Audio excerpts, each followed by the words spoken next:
Give me big old buckets of butterbeer. Give me big old barrels of butterbeer. Give me the drink I love so dear. And another round for my friend right here of the sweet old butter beer. Welcome to the Three Broomsticks. We invite you to pull up a chair, grab a butterbeer, and settle in for a hearty discussion about Harry Potter. I'm Sam Williams. I'm Sierra Obermark. And I'm Aurelia Lieb. And today with us, we have a very special guest. Hello, Grace. Welcome to the bar. Welcome! Woohoo! I don't know anyone here. You guys are crazy. You guys found me off the street and pulled me in. I was just trying to grocery shop. How's everybody doing? We're doing great. Life's I good. think we always have a good time at the pub. It's always a great time at the pub. Let's clink glasses. Chin chin. So Grace, I'm sure listeners do know you, but for the occasional newer person, would you want to remind them about your Hogwarts house, your journey to Harry Potter, your favorite book, and your favorite character? I'm so predictable. If anyone has heard me, none of my answers have changed.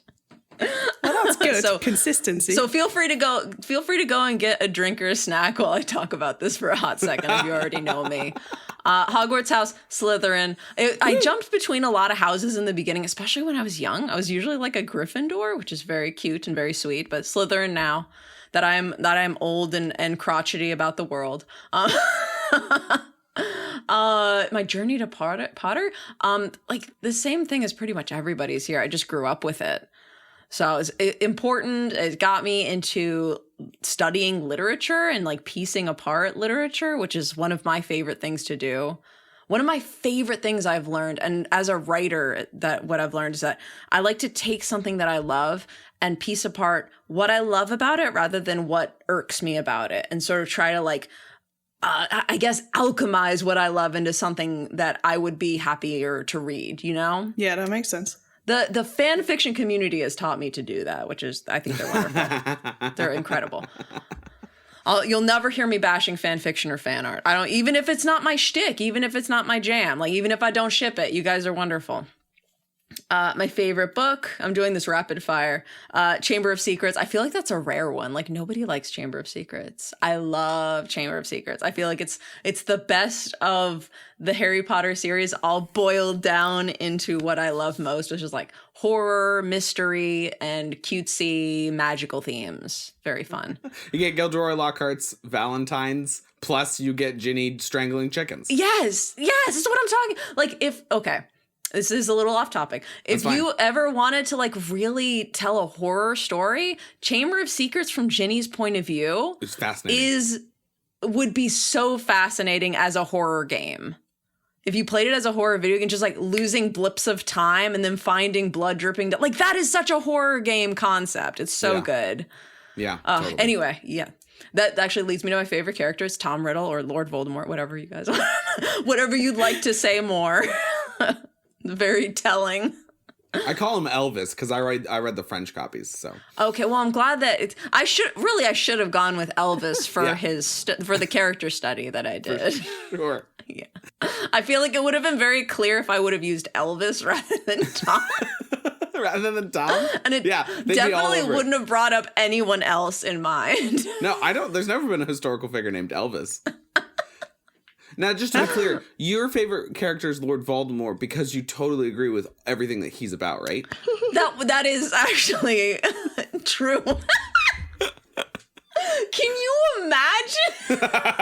Horrifying. No. And that's what a great show with Grace. We're going to do everything by ourselves. Now we'll see you later. Grace, that's the end of the episode, actually. We'll see you later. Bye. Great episode, guys. It was fantastic. That one of the funniest thing is and we're going to talk about this later, guys, but I wrote a character study about Voldemort. It's coming out in April of 2026. It's going to hit the bookshelves in Barnes & Noble, Amazon, I think Costco, a lot of different places. Anyway, look out for it. I had to put a thing up front in the book and like basically the preamble, if you will, like the introduction, saying that like this isn't in support of his views. If that's what you're coming here for, I'm afraid that you've come to the wrong place. So I can't imagine someone who might, but you got to account for everybody. Somebody out there is like, I hate muggles, even though technically this is a fantasy world that we're talking about. And I would be one. My God. Subjugate myself. Subjugate me, please. The wildest viewpoint. I remember I very early on, this was back in college, when I told someone that I loved like studying stuff about villains and Tom Riddle and stuff like that. They were like, oh, you'd be the only person that would be, before you got killed, you're like, oh, let's take a selfie.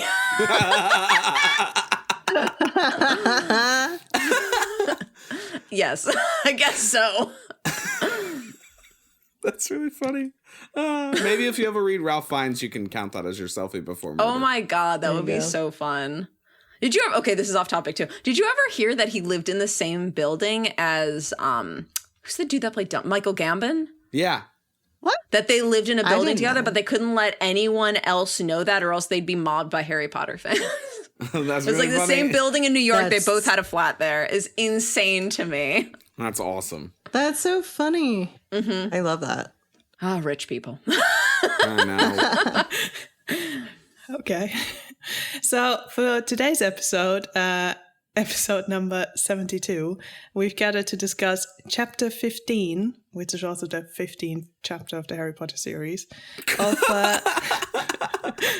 I've like started this the wrong way around, haven't I? Because we usually do like the Harry Potter series count and then in what's the count in the book by him. It's the same. So you can guess it's the first book we're talking about, clearly. For the Americans, that's Sorcerer's Stone. Sorry, that was very good. For the British people, that's Philosopher's Stone. And we're talking about the Forbidden Forest. As always, we encourage you to read the chapter before listening, but we're not your mom, so do as you like. And you guys, I'm the recommended reading. Oh, Yeah, you can't we read it yet, did. though. Soon. Because Pre-order it, guys. we have Grace here. Get in there. We do want to recommend Grace's book, which is called Voldemort, an Unofficial Exploration, which, as she just said, you can pre-order now. So go check that out. When I was talking to Irvin recently, he suggested the title Voldemort, an Unofficial Exhumation. And you cannot believe how hard I campaigned to have that because it was so brilliant. I was That's like, so Irvin, that's funny. amazing. I wanted it on the cover. I wanted it on all the promo material. I was about to name all the social media accounts after that. I couldn't. Apparently, it's illegal. It has to be exploration. I was very upset about that. Wait, why is it illegal to have exclamation? Because I think exploration probably, unofficial exploration makes it a character study. I see. And exhumation is more a jokey title, I guess. I loved exhumation. I thought it was so clever. Yeah. That was so great. But they want the book to be taken as seriously as the book is. No. Yes, it is taken seriously. There's quite a few jokes in there. You guys can sort through it. There's several quotes from songs. There's a Dolly Parton quote in it. Which one? Love it. There's you're gonna have to read it and find out. I'll report back in April. But yes, there's a Dolly Parton quote. There's a few funny footnotes that I put in, and there's something in the timeline that I think people might find a little bit of a ha-ha. So Excellent. if you haven't hit the pre-order button now, what are you waiting for? Yeah. Precisely. You'll enjoy it, especially if you're a Tom Riddle fan. Or an Elvis fan. Or an Elvis fan. If you're an Elvis fan, oh my God, you're going to love this book. Lilo and Stitch. All music put together by Lord Voldemort. Wow, he's so talented. Wild.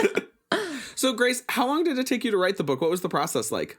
Jeez, oh my God. It was, okay. Well, I did it in a way I would not recommend this at all. I wrote it before, and then I got pregnant, and then I wrote it through my pregnancy, and then I wrote it through postpartum.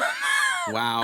And then by the time I got to the finish line and I sent it out to my beta editors, which were Irvin and Lori, they did a wonderful job. But at that point, you're reading through stuff and you realize that, like, you were writing things piecework. It was an insane process. I was in an insane mindset. So the book was insane. All the hormones in my system, everything going in crazy directions. Parts of it were so wildly opinionated that needed to be toned down, and parts of it were just not enough. Like, so the editing process from start to finish, this must have been like at least a 3-year, if not more, process. And then I got it to the editors, the back and forth with the editors, also getting the illustrations done. Nick did the illustration. My husband, an incredible illustrator, did 16 gorgeous illustrations for this book. And I cannot wait to share it. Oh my God. Also, thank you, Nick, again for doing the artwork for the 3 broomsticks. Yes. Hell yeah, baby. Yeah, it looks amazing, guys. But the illustrations for the book are gorgeous. And it helped because I got to kind of be like somewhat of an art director. Like, he's not into the series like I am, obviously. So I got to stand there and be like, okay, well, this aspect would be, you could tone up, you can go crazy with this because it doesn't really matter. We're being symbolic about it. And we're not even supposed to be referenced. Like, it's a cool way of portraying the story, portraying like the life sequences, that the events that we're going through. So I can't wait for people to see it. And it looks really good. I'm really happy about it. We're so excited. It looks gorgeous. And there's sprayed edges. Is there? It's so showy. It's so beautiful. Gosh. I love that. Delicious. Delicious. People missed the chef's kiss that just happened, so I'll say it. Chef's kiss. Yes, chef's kiss. That definitely had the exact same vibe. Exact same vibe. Right. I nailed it completely. There wasn't any wavering in the vibe that was created whatsoever. No, not at all. But yeah, I think the publishers have been incredible with getting back to me and sort of like the back and forth process. But it's taken a hot second, mostly because of my own life events that sort of lengthened the process, and the fact that I could not just be writing through the whole thing. Yeah. And that was always going to be that way, but it happened the way it happened. It gave me, if anything, more insight to what I wanted to write about. So cool. That's awesome. It was very interesting to go at writing about this individual from the mindset of like someone like me, now a mother, who would be very much like threatened by this individual, you know? Yeah. I was able to look at it and be like, wow, I really feel for Lily in these moments. Like, this is horrifying. Yeah. That's incredible. I think we find this, clearly we're all talking about Harry Potter for like too long. But like, as you get older and you reread the books, you find something new every time because something in your life has happened and changed your perspective about things. So yeah. Yeah, reading it with Tom in mind was an eye-opening experience. And I hope that you guys enjoy the material. I really do. I'm really looking forward to it. What's the official release date? It is April. It's the end of April. I think it's April 26th. Let me look it up real quick. I don't know why, but I was going to say April 26th. Same. That's because you read my mind. Yeah. You read my mind. You are also magical. my mom's birthday. Synced up as Harry Potter fans. April 28th. You read my mind and I had the wrong date. It was April 28th. We had a whole moment and it was nothing. It was that sucks. I had the wrong date. You read the wrong one in my brain. It was my fault. You read my mind. I just was wrong. So what you're saying is it's going to change now. Yeah. To be the no. I got to change it. April 28th. Nice. It'll be a change date and a change title to Tom Riddle, an unofficial excrement. That's not the right word. No! Not my boy! Not my boy! Or an official excrement. You're killing me right now. Oh, man. Awesome. Well, we're really looking forward to that. April 26th. No, damn it. 28th. April 28th. You got this. Cannot come any quicker. Is it available at all bookstores? Barnes and Noble, and I think what's the one in the South? It's not over in my area. I'm up north. Books A Million. So it should be in there as well. Yeah. And Amazon, and I think Target should be getting it as well. Cool. There's a bunch of different places. That's awesome. If you're near any of those, go ahead. Or Amazon, if you got an Amazon account, should be there. April 28th, a Voldemort experience comes near you. And if you want to know more, it's a Voldemort book and is the Instagram and the Tumblr account. I'm going to be more posting on Tumblr, so. That's what Tumblr's for, right? That's its It only is what function. Tumblr's for. Yeah. I figured I would find my people there. Grace, you find yourselves on the Fandom Schmandom crew. We've got this new sister podcast coming out, adjacent with the Three Broomsticks. I'm already following you guys on Instagram. I'm excited. Yay! Yeah, you guys, everybody go there. Do that. Yeah, please. At Fandom Schmandom Pod at Instagram. We are kind of doing, if Three Broomsticks is covering Harry Potter, Fandom Schmandom is covering everything else in your life that's a fandom. So we've got Sierra and I as hosts coming up very soon. So by the time this episode releases, we will have our first season of Stranger Things has launched, and we will have gone over the first season and starting on the second season. And then Aurelia very graciously, and we are entirely grateful for their presence, is our executive producer, doing a lot of work for us. The heavy lifting. Mostly yes. just organizing things. Sierra and I are loose minds. Incredible. You say that just organizing, but Yes. that considering that we have a complete incapability of doing such tasks. It's lassoing, it's very- tethering, it's at times hog tying, it's a lot of herding. different, herding, Scheduling. sometimes shocking, little stuns to the neck. Calm down. We need lots of help in all aspects, and Aurelia's been great. And our editor Brittany, who is backing up for Three Broomsticks for a while, will also be our editor. So we're entirely grateful for our little crew, and hopefully you guys, Three Broomsticks listeners, have room for 2 podcasts in your heart. So we'll be doing seasons. We're on Stranger Things, and then we haven't revealed what next season is yet. I can't wait to hear it. Yeah. We talked about it before on some exciting things coming up, and a character that I'm quite invested in for reasons that we won't discuss here. But also, it's going to be really fun to listen to. Everybody go ahead. Go find it. Please. I think, Stranger Things within itself, I'm so invested in. And I need to go back and re-listen or re-watch it. And re-listening is going to be a great way of reinvigorating it. Because it's been a second. Yeah. Yes. Oh, man. The last episode that we'll record for this season before we actually get season 5 of Stranger Things coming out is about several different things, including a touch on where Stranger Things is currently, which is not to spoil it a little bit, but we're all kind of is it as popular as it was when season 4 ended? So we'll leave that. Season 4 was incredible. It was so good. Wow. Except for the desert arc, but that's fine. Well, yes, I will say, and me and my husband were very invested in the character of Eddie. Yeah. So Absolutely same. I'm just curious to see where they go from here. I'm not going to give away any spoilers, but we're just very curious to see what happens. Sierra and I have some thoughts certainly that we will disseminate. Oh. So if you guys are big Stranger Things fans like Grace, or even normal fans of Stranger Things like the rest of everybody else on the planet, the podcast is designed to help remind you and show you some things that maybe you have missed from the first couple seasons. So if you don't have time to rewatch, or you want an accompanying podcast, we are here to help you sleuth through everything and figure out what's the what for season 5. Indeed. Awesome. Thank God.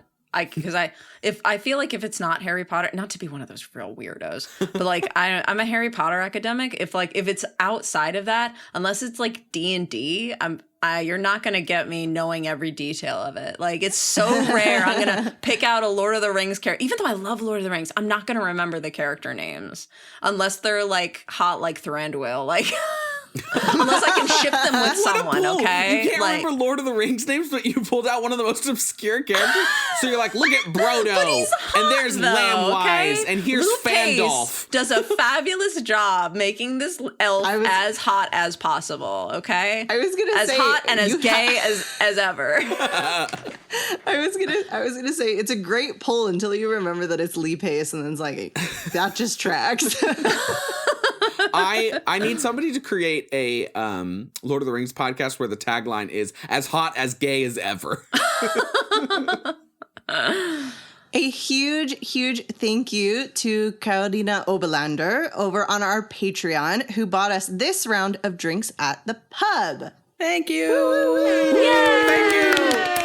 Yay! Yay. Chin chin, everybody. Chin indeed. If you would like to buy us around at the pub, please head over to patreon.com/3broomsticks. That's with the numeral 3 to sign up. You can listen to the QQQQQQ with Sam and Oreo. I never know how many Qs there are. It's 3 Qs and an L. It's the quintessential Quidditch Quali League. It's not that hard. But I like QQQQQ. It's like you're speaking in Morse code with Qs. Yes. I feel like this is a program that's gone wrong. It's just like Q. Spitting out a random letter. Or you can find out more about Dante's exploration of the first read-through of the Harry Potter series. We would appreciate your help in keeping the lights on at the Three Broomsticks so that we can talk about Harry Potter for a long time to come. And let us offer a toast to the comments on episode 69, which was all about the innuendo. Which apparently I'm supposed to say tee-hee here. That's what the instructions say. I don't think I can pull that off, so we won't. Amazing. But we raise our glass to commenter Absent-Minded Raven, who said, ironically, teachers trying to be coy about things often leads to worse innuendos, whereas being matter-of-fact can put any embarrassment back onto the students. That's very true. There was also another comment by Absent-Minded Raven about Hermione's first time, which I didn't feel comfortable reading out loud. But if you want to read about that, go to the comments on our website. I feel like when Absent-Minded Raven wrote that, in the background, it feels like the first time was just playing the entire time. Oh my God. I have nothing to say about teachers whatsoever. Because I don't know any. No. I've never met a teacher in my life. So I'll let you guys take this first and then I'll throw in my 2 cents. I think that there's definitely a factor, there's definitely a lot of fact in that of trying to kind of beat around the bush and maybe not say things can be difficult. And I think that that's just not even necessarily just a teacher, but just adults in general around children. Like as a parent, sometimes it's like, well, I could just matter-of-factly state that this is a thing, but if it sounds funny or I try to hint around, I'm going to get a lot more questions. I'm going to get a lot more, and it's about anything. It's about anything. It can be, what are we doing tomorrow? Mm-hmm. And if I just say, oh, well, maybe tomorrow we'll play or something, then I'm going to get 18 questions about, well, what are we going to do? And when are we going to do it? And all of those things. And if I had just said, well, we're going to wake up and we're going to do this, and then we're going to do this, and then after that, we'll find out tomorrow. Mm-hmm. And then it just kind of is the end of the story. But I think that there's definitely, it's a difficult line to walk being a parent, an adult, or a teacher just around kids, trying to not brush off questions or not tackle certain topics depending on, which situation you're in. But it can lead to a lot of awkward phrasing because you're trying to not be explicit and sometimes just trying to be, as Absent-Minded Raven says, like matter of fact. You can just kind of, nope, and we're done. Like this is how it is, and we're moving forward. I'm going to keep that in mind for when my son is actually speaking in sentences. Right now, it's just milk or like the basis level. It's so cute. My daughter is particularly inquisitive, though, and will ask many follow-up questions to God bless everything. her. You've never been curious in your life, though, Sierra, so I don't know where she gets it from. No. None of us have. No. We're not on a podcast Crazy. for literature because we deep dived into the things we were curious about. No, crazy. That's wild. I just like to talk into a microphone. Microphones are so fun. That's why I'm here. That was excellent audio content. I'm sure they'll love it. I'm sure it won't get cut at all. So Sam, what are your thoughts? Oh, as a teacher? Okay. So it's going to really depend, right, on like what stage of children you are teaching. So in early stage, I'm going to have to put this in the American education system. But I'll try and give ages to it. So in the American education system, kindergarten up through elementary school, you're not discussing like any sort of innuendo at all. Maybe you have come across some sort of story, usually Greek mythology, but usually there are kid-friendly versions that have skipped any of the sexuality of that, right? It's not really until 12 or 13 So that what is left? Go ahead. Sorry. What is left of Greek mythology if you cut all of that out? Zeus walked. Yeah. Zeus, end of sentence. Zeus. Damn it. Not again. And Athena was angry. Zeus became Hera a goose. was angry about. It's just a Dr. Seuss rhyme of Zeus became a goose, and then the rest is omitted. Yeah. No. Great adventure. It's not really until I feel 6th grade, which is around 12 or 13, that you start to get into more of what's happening. And then I feel it is appropriate to use light language to describe what's going on. I feel like matter of fact is both from an educational standpoint and from a parenting standpoint. You're going to run into trouble there if you're just being super matter of fact. Once we get into high school, you are dealing with all sorts of, whether it's, the English literature canon that the United States has been using forever and ever, or if you've moved away from that idea in English, like you are going to encounter that. You should also be having had some sex education classes in most states. They provide that. Obviously, there are going to be some states that don't. And there you have to be matter of fact. There's no other choice but to be matter of fact. But I definitely feel that trying... Sorry, go ahead. At what age would sex education happen? Because that really for depends me on the was state. at like 12, 13 as well. So yeah, before high school. in the States, for me, it was 7th grade, which is 13, 14 range. Or 12, 13 range. I was something 4th like that. grade. Yeah, 4th grade for you in California. I remember it being 4th or 5th grade. Yeah. Mm-hmm. So you could opt out. I was though. excused from all those classes because my mom didn't want me in them. Both my parents, actually, because of the religion I grew up in. So they didn't want me in those classes. So I just remember being excused from 7th grade because I was in music class twice in a row, which I loved. Yeah. I had the same situation. In 4th grade, it was optional. 5th grade, it was required, but I still got it.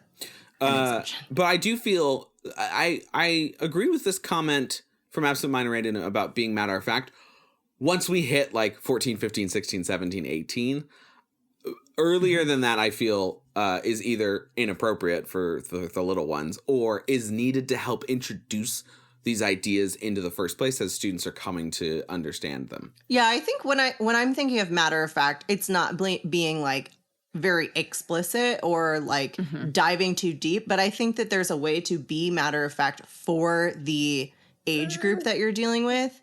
So, and it's just changing up language and trying to have the conversation grow with the child. And it also like, but it's very, very difficult because kids develop emotionally and mentally, like maturity wise at such different levels.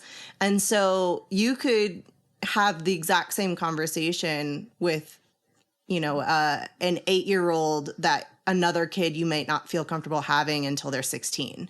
So it's such a hard position to be in. Yeah. Everybody's different. That's what we're learning. Also, I think teenagers can be particularly good at sussing out when you're uncomfortable. Yes. And will sort of hold you to it. Yeah. So if you're Very being true. uncomfortable in that situation, they're gonna pay attention. Now they're gonna really, I think that's a key point. Is if you as the educator are uncomfortable, you're gonna, especially if you're in a class of like 29 students, one of them is definitely going to push you on that. And so it's much better to just see it head on and be matter of fact, right? And also to stick within whatever you are discussing as a teacher, right? You will feel the vibe of your classroom. You'll know what you can or cannot hit and also what's appropriate for your subject material. Yeah. And with that, Cool. we shall move on to the chapter summary. A Deathly Hallow left unattended. A forbidden realm used as punishment. An omen of death revealed by a mythical creature. All of that occurs in this children's book chapter. Harry and Hermione left the invisibility cloak at the top of the tower while dropping off a highly illegal pet for some friends of a brother of a friend. Whilst Ron dies of an infected bite, Professor McGonagall issues 4 detentions. 1 for Malfoy, 1 for Longbottom, 1 for Potter, and 1 for Miss Granger. Plus 150 points whisked away from Gryffindor because some students were, say it with me now, Out of bed. Harry becomes so unpopular. It turns out defeating the Dark Lord is not worth more than 50 points to Gryffindor. He offers to resign from the Quidditch team, which somehow earns house points when you win a game? ? But Harry overhears Quirrell talking to someone. And this time it seems as if Snape, and not Voldemort, has convinced Quirrell to go for the stone.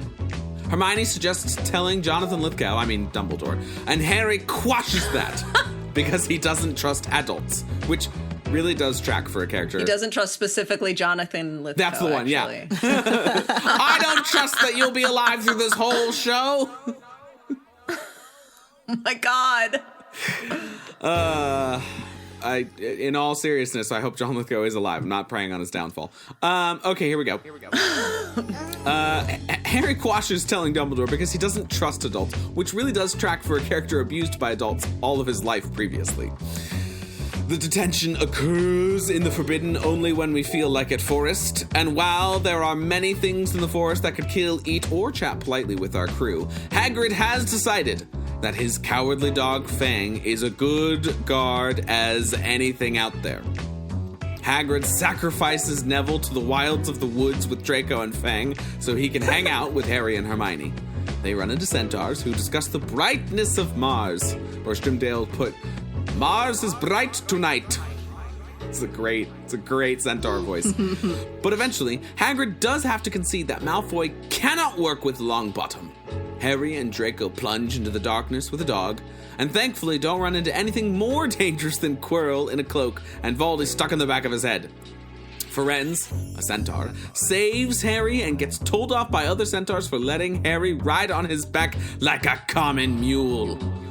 Harry is told about unicorn's blood and what it's used for, and that Voldemort is drinking it. And that Voldemort, he's in Scotland, which keeps Harry, Hermione, and Ron up into the early hours of the morning. End of chapter summary. I love the and Voldemort is in Scotland. He's vacationing in Scotland. It's very fun. He's just going for some hikes. Why not? It's beautiful, beautiful land. It really out there, is. okay? Yeah. Get And they some say the fresh weather's air. bad, but really the weather's only as bad as everything else in the area. So it's gorgeous, really. Yeah. Take a lot of selfies with Quirrell. Our third plug of the day. Go to Scotland for vacation. How would that work? I was going to say, I'm working the mechanics out. How would you? Side profiles for both. Side profiles for both.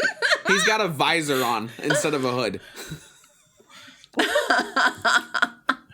I don't know why it has to be a visor good. instead of a hat. Maybe It's a double-sided visor. Okay, I'm done. We'll discuss this later.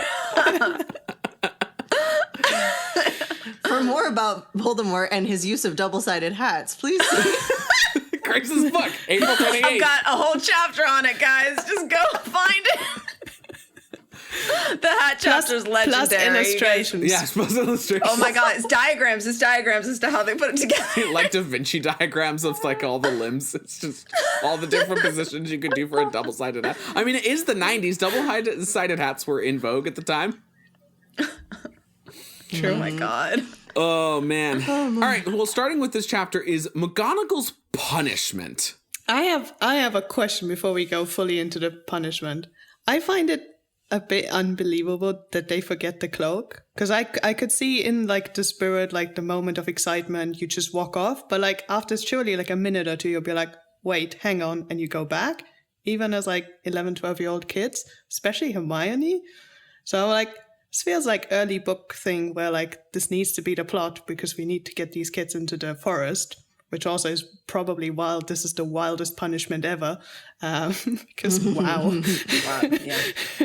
But like, I don't know if it's just me, but I felt like it felt actually out of character that they would just leave the cloak behind. I think it's in character for 11-year-olds, even Hermione, who's souped up on adrenaline for being out of bed and doing a thing successfully, where they literally just saved a dragon's life, potentially. I don't really know what the repercussions are for if they're just going to slaughter Norbert or not, or Norberta. But I think this is... Well, I think they probably saved Hagrid's job. Absolutely. For sure. Yeah. But I do think this is in, like, as an 11, I guess Hermione's 12. It's only Harry that takes forever to age up. She, as a 12-year-old who's out of bed and breaking rules and all this stuff, I totally understand being like, as someone who is forgetful, being like, oh, dang it, my keys. I left them at the top of a tower. Mm-hmm. But I get walking away, leaving it, but you're still trying to successfully sneak back into your dorm. So surely after a few minutes, you'd be like, wait, hang on, we had a thing that made us invisible on the way up. So. I think it is just a few minutes, right? It's just at the bottom of the stairs that they get caught, which, I don't know, might be a 15-minute walk. Yeah, to be fair. It is the tallest tower. I would have sided with you, Aurelia, until perhaps a few like a week ago. Okay. What happened? I am always forcefully reminded at how absent-minded I can be. I have made this short story time. We were decorating for Halloween, and I had, I know, and I was very excited. Nick was doing like the lion's share of the work here, but I told him, if you do this, I'll go ahead and make this cookie recipe that we both really love. And I botched the recipe. I've made it a million times. I botched it so bad for the first time ever in my life, and it was just from being absent-minded, from like assuming that I know everything. So like you're just absent-minded. Like, even me at 36, I'm super absent-minded. You just forget stuff sometimes. So, like, I totally get why they would leave it at the top of the tower. Like, that makes sense to me. As an avid baker, I need to know so bad, what was the botch? Oh, I was going to say, I once received a cake where the bakers swapped salt with sugar with salt. No! Was cake? it that bad? Oh, my gosh! Disgusting. Oh, no. Oh my God. I forgot 1 cup of flour. I put 1 1/4 rather than 2 1/4 cups of flour in the cookie recipe. And they ended up like flat and melted really wide. off. Really wide cookies. Oh my God. I will say, you could have one for that night, but after that night, they're gonna be rocks by the morning. Disgusting. So I ended up having to toss the entire batch. You just have to dunk them in tea. Be like your best version of your British self. Basically, yeah. I'm incredible. But I do this so often. Like I can there's no throwing stones from this glass house. Like if they left that there, I would have done probably the same thing. At any point in my life, not just because I would be 11, but like because I'm like 36 for getting flour in a cookie recipe. But yes, I agree with you guys. I think it was an overreaction. I think it was crazy what ended up happening. To McGonagall's punishment? Yes. Absolutely. Yes. Sierra, you have a note here about Neville. I think it's very upsetting to me that when McGonagall is giving her spiel on what she thinks happened, and you must think it's so funny that Malfoy and Neville all caught onto this and got in trouble too. It's so upsetting they don't take the opportunity to be like, Neville, we're not happy about this. Like, we don't think it's funny. This is not. It does seem a little strange that they don't. If anything, that's the most out of character thing. Yeah, I agree. It's like, yeah, you can be scared of that, but I have never known them to be like Cruel. I don't know, a little cruel, negligent like that. Like, I feel like at least after it happened, after Neville's crying in his room, just talk to him for a hot second, be like, we never intended that nonsense. And I mean, it's not even room; it's a shared room with Harry. Yeah. So like, All Harry has to do is say, He's right there. from his bed, "Hey, we weren't having a laugh at you. We didn't know that you were doing that. Like, we had no clue. We would have told you to stay home." Yeah. Like, Yeah. yeah, it is unfortunate. Thank you for looking out for us. Yeah, like, yeah, precisely. Maybe that's like a very adult thing to say, but like at least just tell him that you hadn't intended that. But it's very in Yeah. Harry's character to sort of go out of the way to be the one to be mature in that sort of way. Yeah. Yeah. Yeah. with friends much more than adults. Yeah. Yeah, certainly. I guess we can sort of hope or read into that this has happened. It's just not happening on the page. Maybe. Because, this is the first book where there's a lot of time jumps constantly. True. One can only hope. But yeah, I was going to say, it'd be nice if it happened on the page. It would have been comforting, that's for sure. Well, actually, it's funny enough. Brandon Sanderson talks about this one situation that there's a lot of people that a lot of early writers, and maybe because this is an early work, you see this reflected. There are aspects that happen in a scene that will distract the reader from the scene. So it's like you'll have a couple walking by and there'll be a gorilla in the background shopping for purses. It's like you don't comment on the gorilla for some reason. You just like say that that's in the background happening. And then in your head, as the reader, you're thinking, what the hell is going on with that gorilla? What's going on in that scene? So we as readers, all of us have been distracted by the fact that this was brought up by McGonagall, but it didn't come back around with Harry. Like Harry needs to say something about it in order to ease our minds before we can move on to something else. Yeah, totally. I don't know. That was with me too. So I'm glad that you brought that up. It is interesting. What's not comfortable is McGonagall's reaction to all of this, which She first of all, she takes 50 points away from each person, which when you counter in the fact that the only other thing that she's really given points for, notably in this book, is 5 points each for facing off and taking out a mountain troll, and minus 5 points for trying to take on a mountain troll by yourself. Mm-hmm. Like heroism of saving a student's life because your school is not the safest place in the world. Like, as much as people would like to say, versus you were out of, like, it just makes me think McGonagall, like, had her first romantic date planned for that night and just got completely, what was going on with McGonagall that she got so pissed off? I mean, like, I feel like this is probably just in order to give Dumbledore the opportunity to give him the points back at the end of the year. To just shove it in everybody's face. But like, honestly, it feels a little bit heavy-handed. It feels a little much. Are you saying in Deathly Hallows, there was a deleted chapter called The Cat's Tail, which is all of Dumbledore giving McGonagall guidance on to how to make Harry the hero at Hogwarts over 6 years? And remember, make sure to take away an obscene amount of points. Incredible, for the smallest infraction possible. I will give them all back, and then because Neville was almost the chosen one and certainly needs confidence, I'll give him a tiny amount to push him over for the win. It's gonna be wild, McGonagall. You're not even gonna see it coming. No one's gonna know. And then he realizes the cat he's talking to isn't Minerva, and he's like, dang it. That would be so good. Question for you all. How has Minerva McGonagall never heard of 4 students out of bed on one night? Do they never get caught, or has she just been obliviated 10,000 times? I mean, A, she works at a school. B, she's head of house of this house that presumably is most likely to just get out. Go do this. Also, C, she had the Weasley twins. She still has the Weasley twins as a student. She had the Marauders too. D, she had the Marauders. Those are 4 students out of bed on all full moon nights. No, but it's a bunch of animals. Don't you understand? Oh, I see. It's not 4 children. No. It's just 4 suspicious animals hanging out together every full moon. She'd be like, every full moon I see this deer and this dog being like friends with each other. It's so weird. So it's, magic is crazy. Sometimes there's a wolf there, and like one time I thought I saw a rat. I don't know. Yeah. Crazy. I thought we were better about that in the school. We don't leave many crumbs out like that. The house elves are really doing a poor job the 7 years that Peter Pettigrew was here. What a dirty child that was. What a strange coincidence. Yeah, it is. I think that's a little blip. That might be a little plot hole. Or something like that. Maybe she, honestly, she just probably didn't take note of it.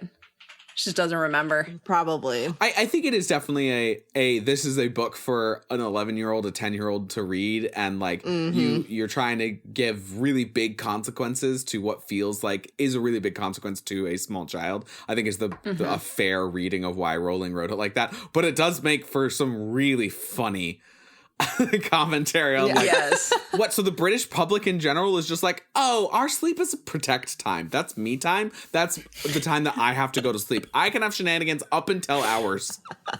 Exactly. I mean, Irvin would agree with you because every time he comes to London, he's like, well, this city just goes to sleep at midnight. I was like, I think Irvin feels that way about almost every city. They all go to sleep compared to New York City. Any city that isn't New York City. I think that maybe only Las Vegas would be able to keep up with that. Absolutely. It's insane. Parts of LA, but they're so spread out. Yeah. But when he was in San Francisco with me and we were hanging out, he was like, all right, so where are we going for dessert? It's like, man, it's 9:30. Everything's closed. And he was like, it is? Everybody needs their time. They gotta go home and do their little woo-woo meditations and stuff, right? They've got McGonagall running the city. That's what they interrupted, her woo-woo meditation. Yeah, for real. She was meeting her higher self and they interrupted it, okay? Incredible. I also just think it's wild that each student out of bed is getting 50 points taken away. Like, that cannot be a standard thing as well. I know we mentioned, like, she must have had something stuck in her craw about this, but, like, that is absolutely insane. There's no way that there's got to be students out of bed all the time. I think she's just making it there's no worse. way that they're all getting 50 points taken away every single time. No way. do we think that part of why she reacts so extreme is that she pieced wrongfully together in her head that Harry and Hermione were doing this to, take the piss, basically? Yeah, Like, I think that maybe- must be part of it. Yeah, because if she's so convinced that they're doing this for like the wrong reasons, that's potentially why she reacts so like harshly. It could be.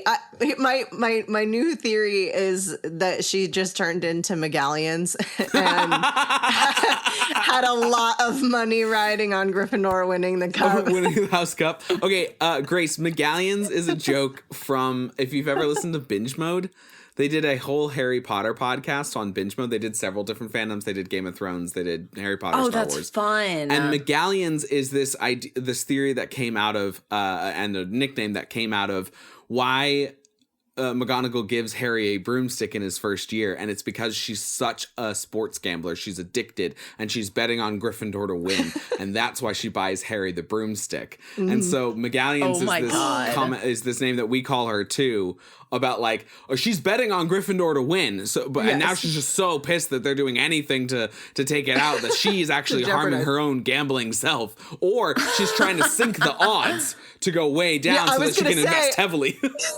I was gonna say, or she's doing 150 points so that the spread on like what they end up gaining, I don't know gambling terms enough, but like what they end up gaining points wise, like by the end of the year, the amount of points gained is going to be a lot higher.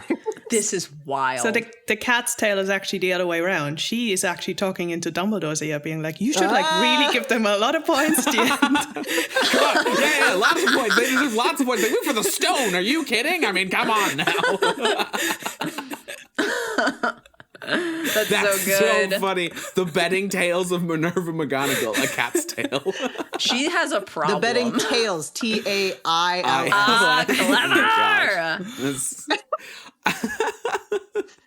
Clever. Write that down. Somebody write that down. Grace's next book. No, I'm taking a break, baby. This is vacation time for me. In Scotland. In Scotland, I hear it's really beautiful for hiking with your double visor. Absolutely. I have a question around Neville. And I know I just like gave a lot of grace towards Harry and Hermione for being 11 years old. And now I'm being like maybe critical of an 11-year-old. But is Neville smart enough at this point to come up with a better plan than walk around blindly and trying to find Harry and Hermione? Because I feel like he is. I think he was trying to find them right outside. Like maybe he'd catch them right outside the door. And Filch is just out there being like, Gryffindors are usually the ones who come out. This is why McGonagall never sees more than 4 students. It's I just stay out here with my shotgun. Oh my God. What's the way to the kitchen? Back the way you came. I also am a little confused maybe about the timeline because Neville overhears Malfoy talking about it and At dinner. doesn't have it at dinner, and then between dinner and when they sneak out, he can't find them that whole time. He hears them at dinner. Are they not at dinner? Mm-hmm. Did they never go back to the common room or the dorm or anything like that? And he doesn't see them at all. I feel like that's a big shrug moment. It's like, well, I don't know. I do wonder because obviously he's like had like nighttime shenanigans with them before. So maybe that's why he decides to approach it that way. Maybe he isn't brave enough to confront them in a like busy common room in front of other people.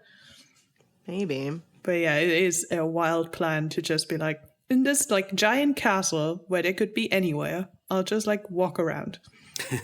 Yeah.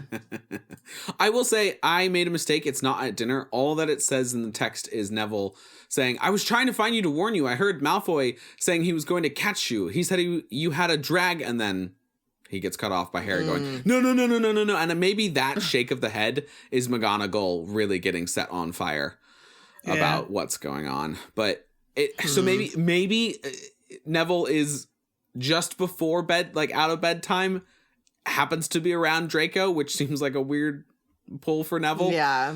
Or maybe Harry's just wearing the invisibility cloak with Hermione for fun, like all evening. They're training. And Ron's just talking to like the empty space. No one can sit here. No one can sit here. Yeah. Well, isn't Ron in the hospital wing, right? He's in the hospital wing with the dragon bite.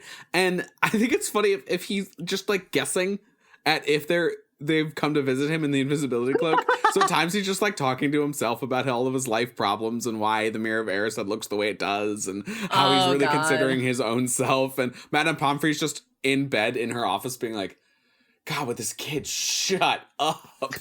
Why won't he stop talking? Stop. Okay. Other point. How has McGonagall never been more ashamed of Gryffindor students? That one is wild of me because like I just had to take 1 second to think of a worse example of what's happened with one of the previous Gryffindors, and it was, Sirius attempted to kill Snape. Like that's a real thing that happened. Insane. Yeah. Unhinged behavior. I think she's just I think every time she catches someone, this is what she says. Yeah. I think there's a script that's gone through, basically. She's just learned it very well. She's like, right. Uh-huh. She's a really good actress. We didn't know about this yet. I've never been more ashamed of Hufflepuffs. But Professor, I was just joking. I didn't mean to do it. Never been more ashamed. 50 points is also like her standard. Below standard or above standard for the amount of points. She's like, okay, I'll do a little below standard. It's only 25 this time. Okay, now it's 75. But then it also could just be 50 total. And then she's like, no. Each. each. And it's, but she gives, when they defeat Lord Voldemort in Order of the Phoenix and they expose him to the wizarding world, she gives them 50 points each. So yeah, Does 50 is she? her number. Yeah. Okay, so 50 is the standard number. It must be. But then how did she fall so far below the standard? Maybe she was drunk on Halloween wine and was like 5. Oh, dang it, I meant 50. Oh, maybe because Snape was there and she's like, well, I can't be this obvious in my like gambling. in my gambling addiction. Like, Snape's the bookie. He's the one collecting and setting all the bets. Oh my God. In all honesty, it would be Mundungus, but anyways. Yeah. Moving on from McGonagall's punishment, we've got the Hogwarts' aftermath of the punishment, which I find is also wild. Yeah, it's so crazy. Super dramatic. So again, we've got Harry, who as a baby defeated the protagonist of Grace's book, Tom Riddle Jr. Well, that's a movie Goblet of Fire quote. Thanks everybody for remembering that. And Harry describes himself as, before this incident of losing 50 points for Gryffindor and 150 points total with his 2 lackeys, he describes himself as one of the most popular and admired students to the, and I quote, most hated. Your thoughts? Yeah, it's wild. To read that Harry thinks of himself that way, like that feels very out of character. That he's like, I've been so admired. I was like, okay, dude. Also, the most hated, surely not by everyone in the school. And also, this like puts the house and Quidditch Cup sort of at an extreme point because we never cared this much ever again, I think, in the future books. No. Everyone just cares that Slytherin loses, I guess. They've won for 7 years in a row. Yeah. But also, like, I cannot imagine, like, 15, 16, 17, 18-year-olds walking around the school being like, oh, this 11-year-old cost us so many house points. I think maybe for, like, half a day, and then you just move on because you have to study for OWLs and NEWTs. Like, you have all the house, like, schoolwork to do. Like, you just have more important things going on in your life. My husband and I have noticed something when it comes to kids. Like, going through both middle school and high school, I feel like it doesn't make sense that kids in high school would care anything about what's happening with the younger kids because they are so concerned with getting dates, doing other stuff. There's like way more things that they're worried about. Like the bullying just goes down significantly for that reason. So I think that what Harry's seeing here is basically just like, but all my friends are angry. Oh, everybody else who's 11 and 12 is angry with me. Oh my gosh. I was popular and now I'm not.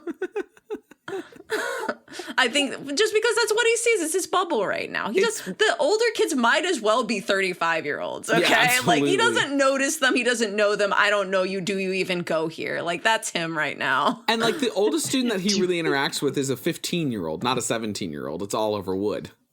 Yeah. Yes. And he might as well be from another planet. Right, Like he does not understand how he works. Understandably, because he's baby. Although, like, right. I agree fully with you, Grace, but that being said, older students that we do see also treat him pretty terribly. Like, they just say the Seeker instead of his name.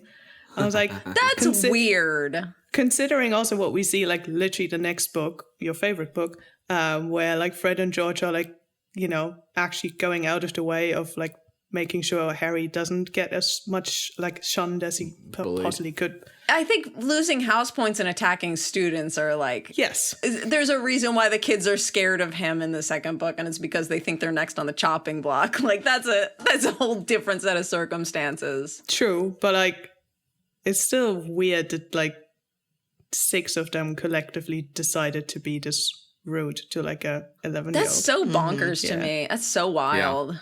Totally. It's really brutal, and especially since, like, as Oliver says, like, they need him to try to get the points back by winning Quidditch matches.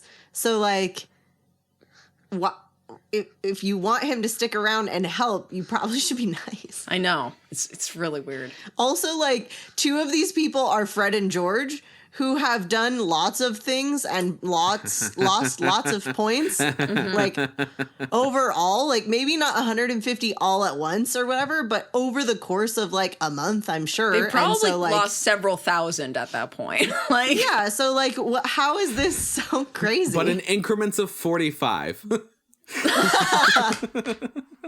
Never it was been always more just ashamed. Below the standard. Yeah. Just below the standard 50. At least 47, they were 45, funny 40. About it. Yeah. There was no comedy in this. Dearest Molly, your son's attempted descent into a toilet. I have minus 45 points from Gryffindor, though I find this hilarious. So I write this letter while laughing. I've included it in a howler so you can hear my guffaws. That's so good. Yeah. So while I still, like, think that the upper years don't care as much as Harry thinks they do, that's still pretty terrible behavior. It's so weird, dude. True. But how have Fred and George never lost 150 points all at They once? have the map and they don't get caught apparently because the map. That's an the map actually does help. great point that Yeah. I'd completely forgotten. And that makes me feel foolish. You should fire me from the podcast. You're fired. Goodbye. Bye. Said the guest. You're fired. Bye. Next week, Grace joins you as a full-time host. Oh my god. Pack up your knives and go. Sashay away. Oh my god. but yeah, I think that might be the answer to Marauders map. Yeah, I think that is it. While we're discussing Harry's fellow Quidditch teammates, given the fact that by winning Quidditch games, you do earn house points, apparently, what is Harry thinking when he's like, I'm going to resign? I think it's a self-sacrifice thing. Like, he feels terrible about the situation, and he's, like, we see it over and over again. He's the first one to be like, I'll take the blame. I'll, like, do the thing. I'll do, like, it's the hero thing. So this is once again the cat's tail, where Dumbledore is telling McGonagall, get him into some positions where he wants to sacrifice himself. That'll be, I'll give him a really good practice for later. Why? Oh my god. Don't worry about it. Don't worry about it. But almost for, like, himself, is like Quidditch is something he enjoys, and he doesn't feel like that he deserves joy at the moment. So Yeah. he's, like, almost punishing himself.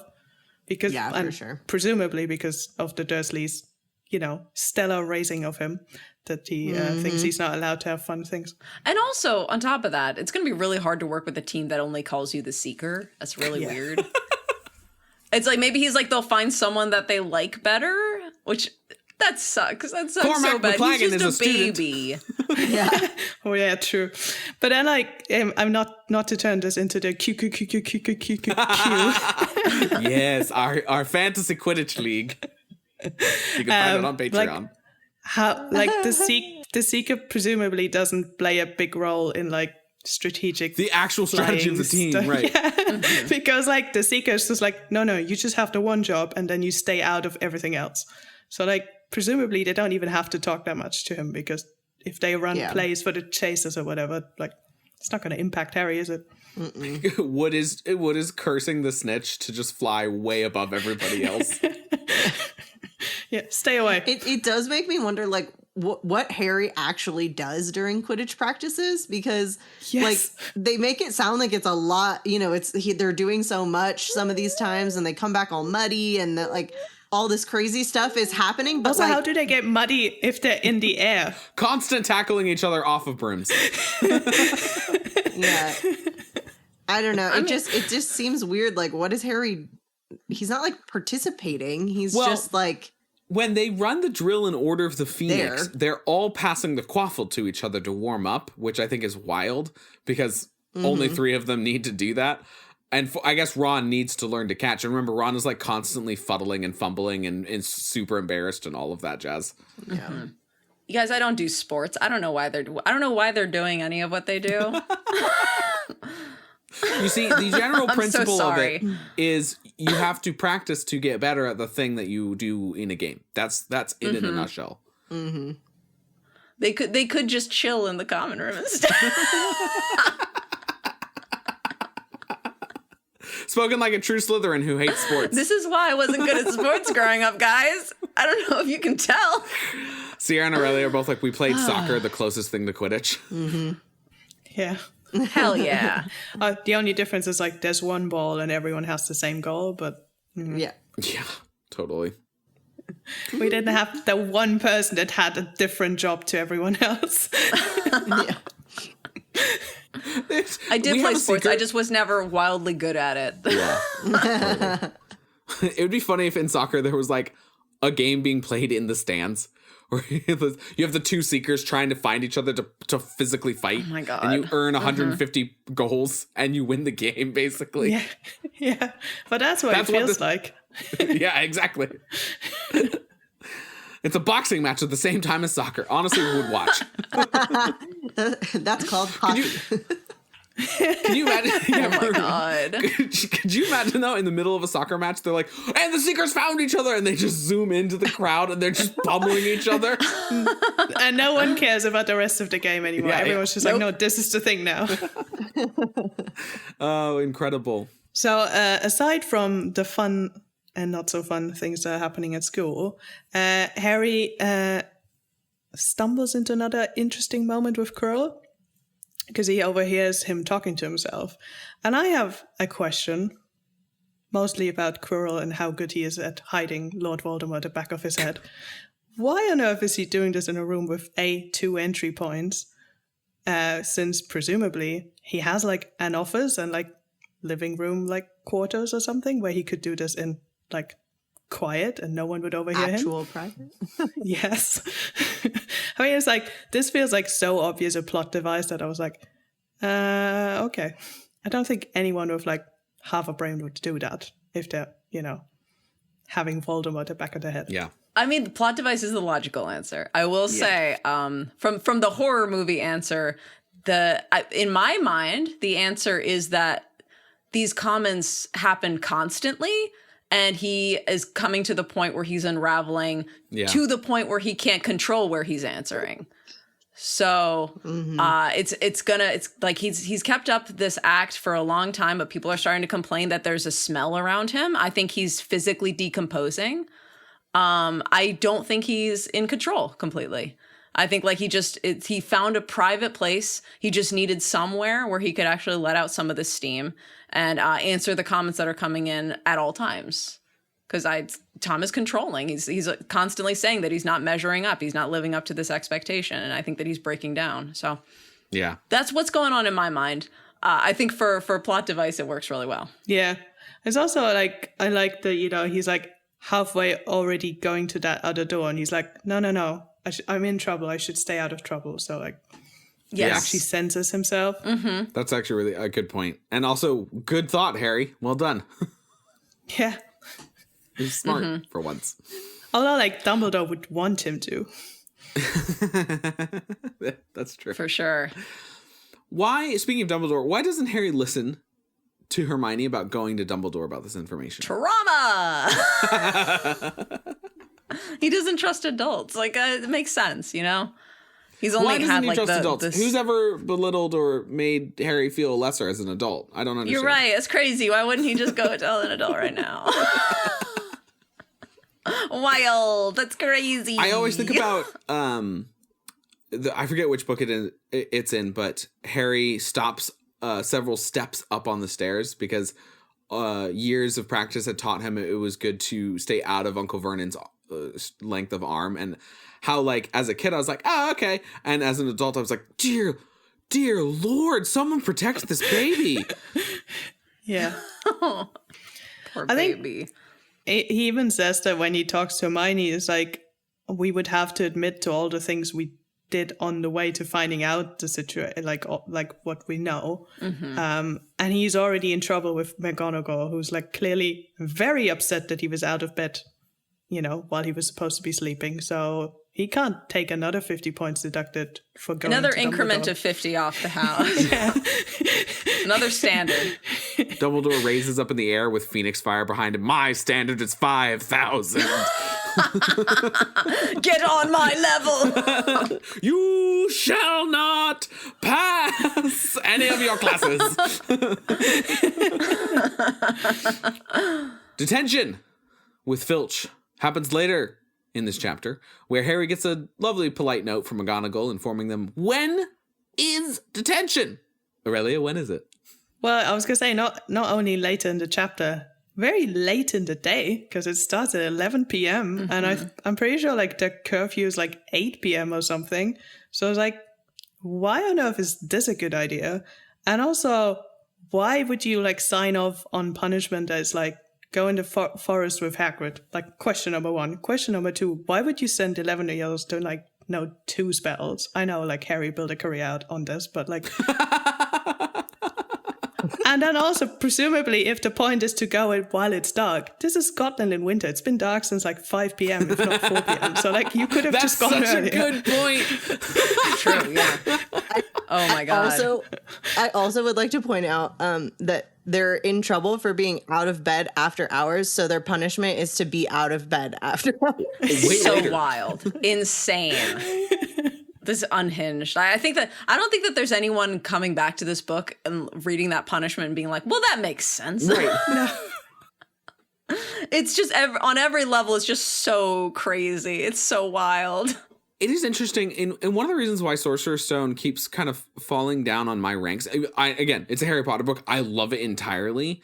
But as I go back and read it, especially after going through like creative writing school, there's so much of it that's contrived for plot reasons. And this is one of the main ones that sticks out for me, which is like, they specifically do this moment so that Harry has a reason to run into Voldemort out there, versus so much of Rowling's writing later, it feels like a much more organic buildup. I think about, you think about Voldemort luring Harry to the Ministry of Magic in order versus a moment like this, which is like the teachers assign a ridiculously stupid thing during a ridiculously stupid time with a ridiculously amount of danger. And compared to what happens later on, like this is,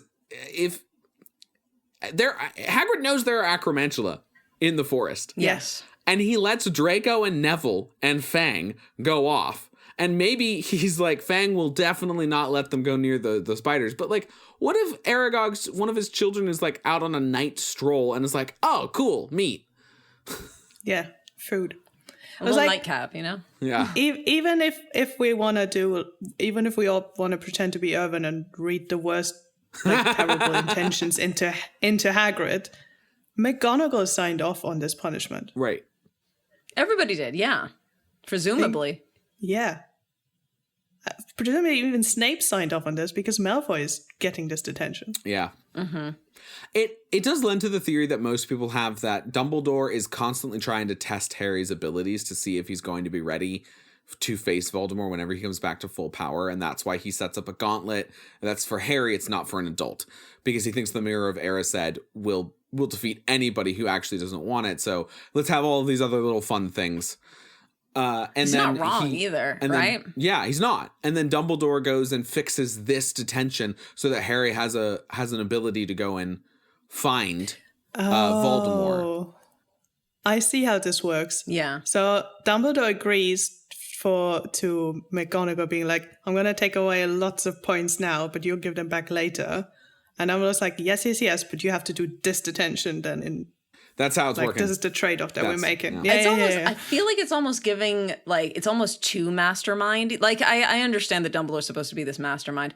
I feel like sending them into the forest is almost it's showing exactly how the standards of this magic school work. It's like, their belief on what is dangerous is so wildly different than what we would believe to be dangerous, because they're magic and they heal themselves, and there's all these different other rules that like Harry isn't aware of yet. So he might think that this is extreme, and we as the audience might think this is extreme, but maybe this is showing that people in the magical world, like they even said it here, this is how things are done.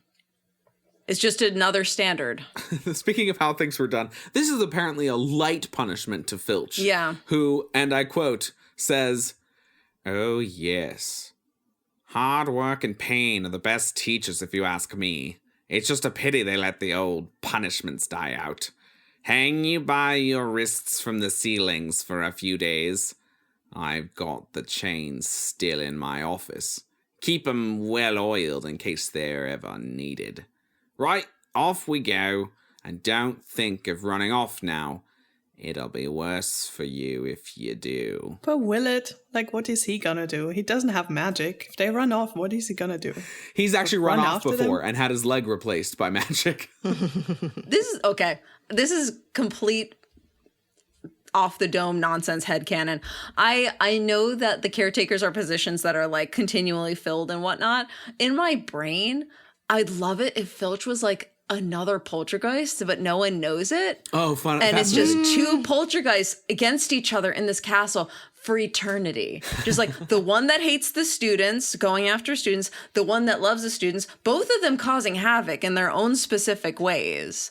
I just like love that, like, because technically poltergeists, both like outside of Hogwarts lore and within it, are supposed to be like the collected energy, sometimes of a youthful individual and sometimes not. It's just collected energy that like explodes out in certain ways, and it just has form within the series. Wouldn't it be so cool if both of them were poltergeists? Yes, that would be a very I would fun. love that. It would make a lot more sense. This comment would make a ton more sense because in that case, he could be as old as like they were using these punishments back in like the 1600s, right?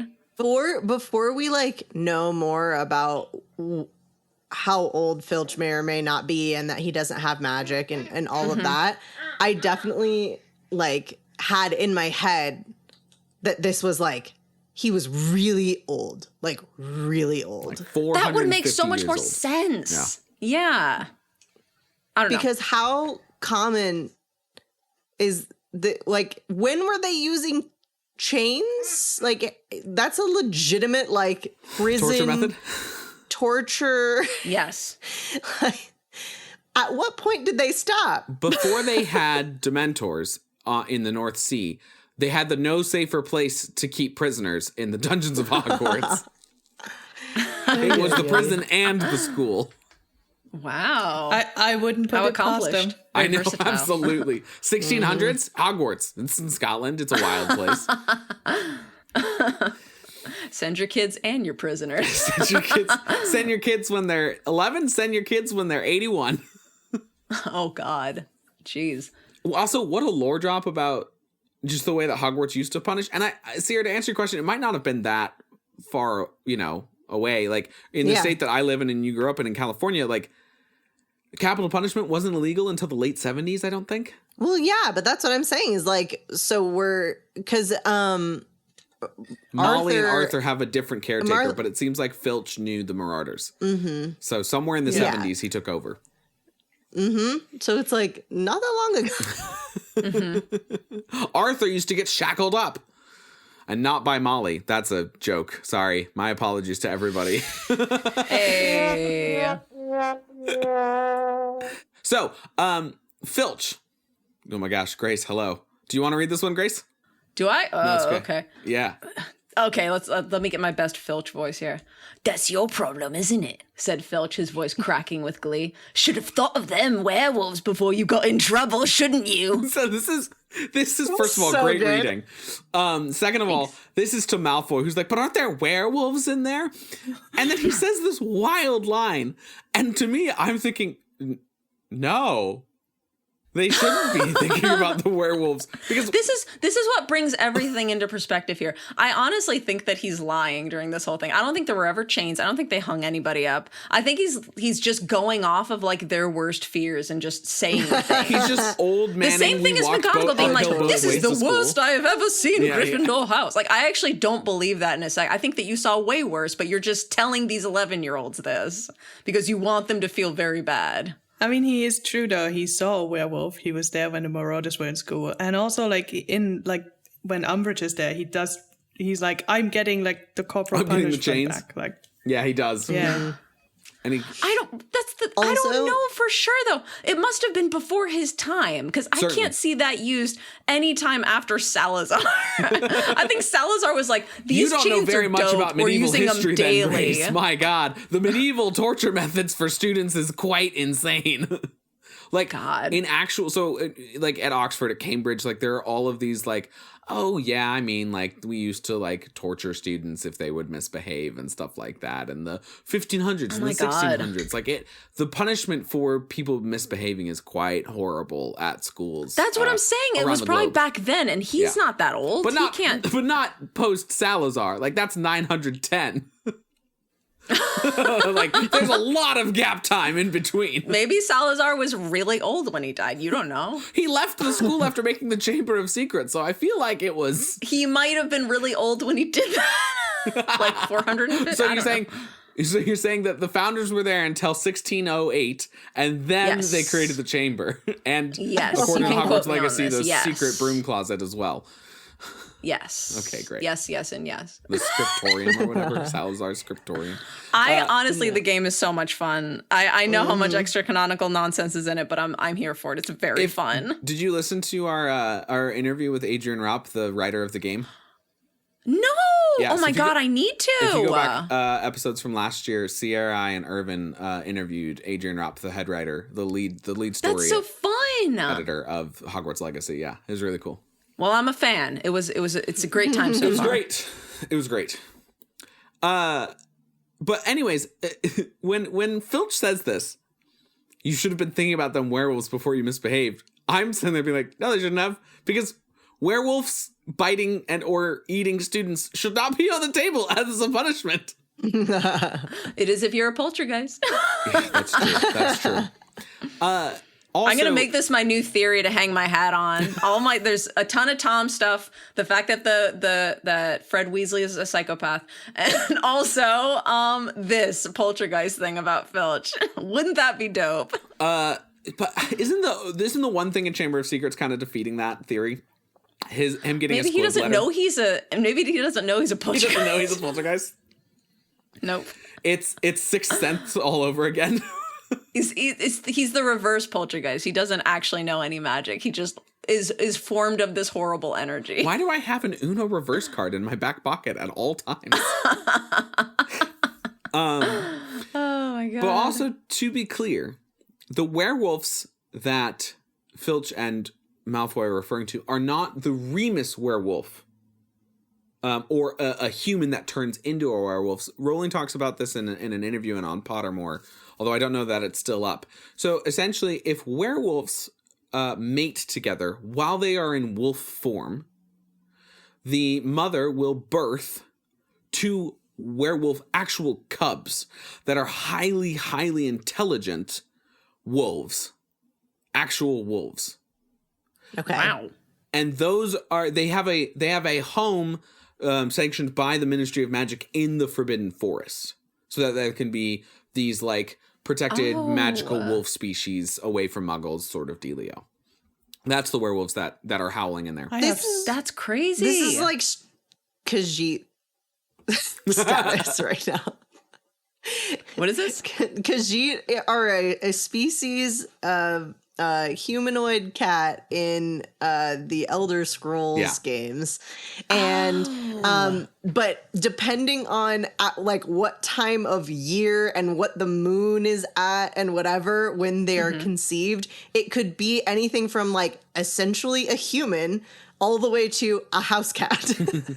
Oh my god. But generally they're just kind of like humanoid cat, like they've got cat ears and They're faces just and so they're furry features and- bait any other time. yeah, pretty much.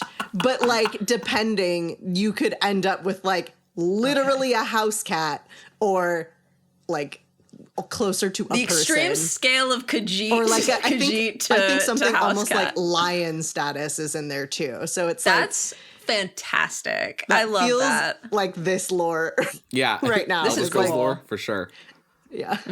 I'm just picturing like a human giving birth to two wolves. I gotta say, Yeah, that made me very uncomfy. I hope that it happens also during the film. there's like an alien invasion movie where they come in and they're like lizard humanoid things, but they can disguise themselves as human, and they're like very sexually attractive. And so one woman becomes pregnant with this alien's baby, and there's this scene of her giving birth, and she's like, "Oh no, oh god!" And that's all I can imagine is if you're like. If you have a muggle husband and you don't realize that your werewolf wife shacked up 9 moon cycles ago, and then suddenly she's giving birth with what you think are your children, and you guys are all in there. What on earth? This is soap opera stuff, is what you're telling me. The Hogwarts This is soap opera. telenovela 101. Oh man. You got to catch up on your stories. That's why. Absolutely. You got to know who's in the love triangle mix. Oh man. Aurelia, you want to give a crack at your best Hagrid voice? Oh God. I actually really don't, because I take offense with the like stereotypes that are With the deliberately Cockney in the accent? writing, Okay. to be honest. I can take this one then. And I will not do the Cockney accent. I will just read it. So Hagrid says to Filch, when Filch is kind of gloating about punishment, Hagrid goes, "That's why you're late, isn't it?" Said Hagrid, frowning at Filch. "Have you been lecturing them? Not your place to do that. You've done your bit. I'll take over from here." Which I think is a great, although Hagrid has like some some stupid decisions later on. I really loved this moment of Hagrid putting Filch in his place and being like, get out of here. Come on, man. You're being the Yeah. I was going to say lecturing is a kind word for what he's actually doing, because yeah. it feels more like bullying. Yeah. Kind of like lying too, I would say. I don't believe everything that he's saying right there. I don't believe that Yeah. he keeps his shackles well oiled. That's it, though. Everything else is true. I mean, what's the point of Filch? For real. I just don't to be get back it. at dawn for what's left of it. Exactly. Hey. Yes. So detention continues with Hagrid now.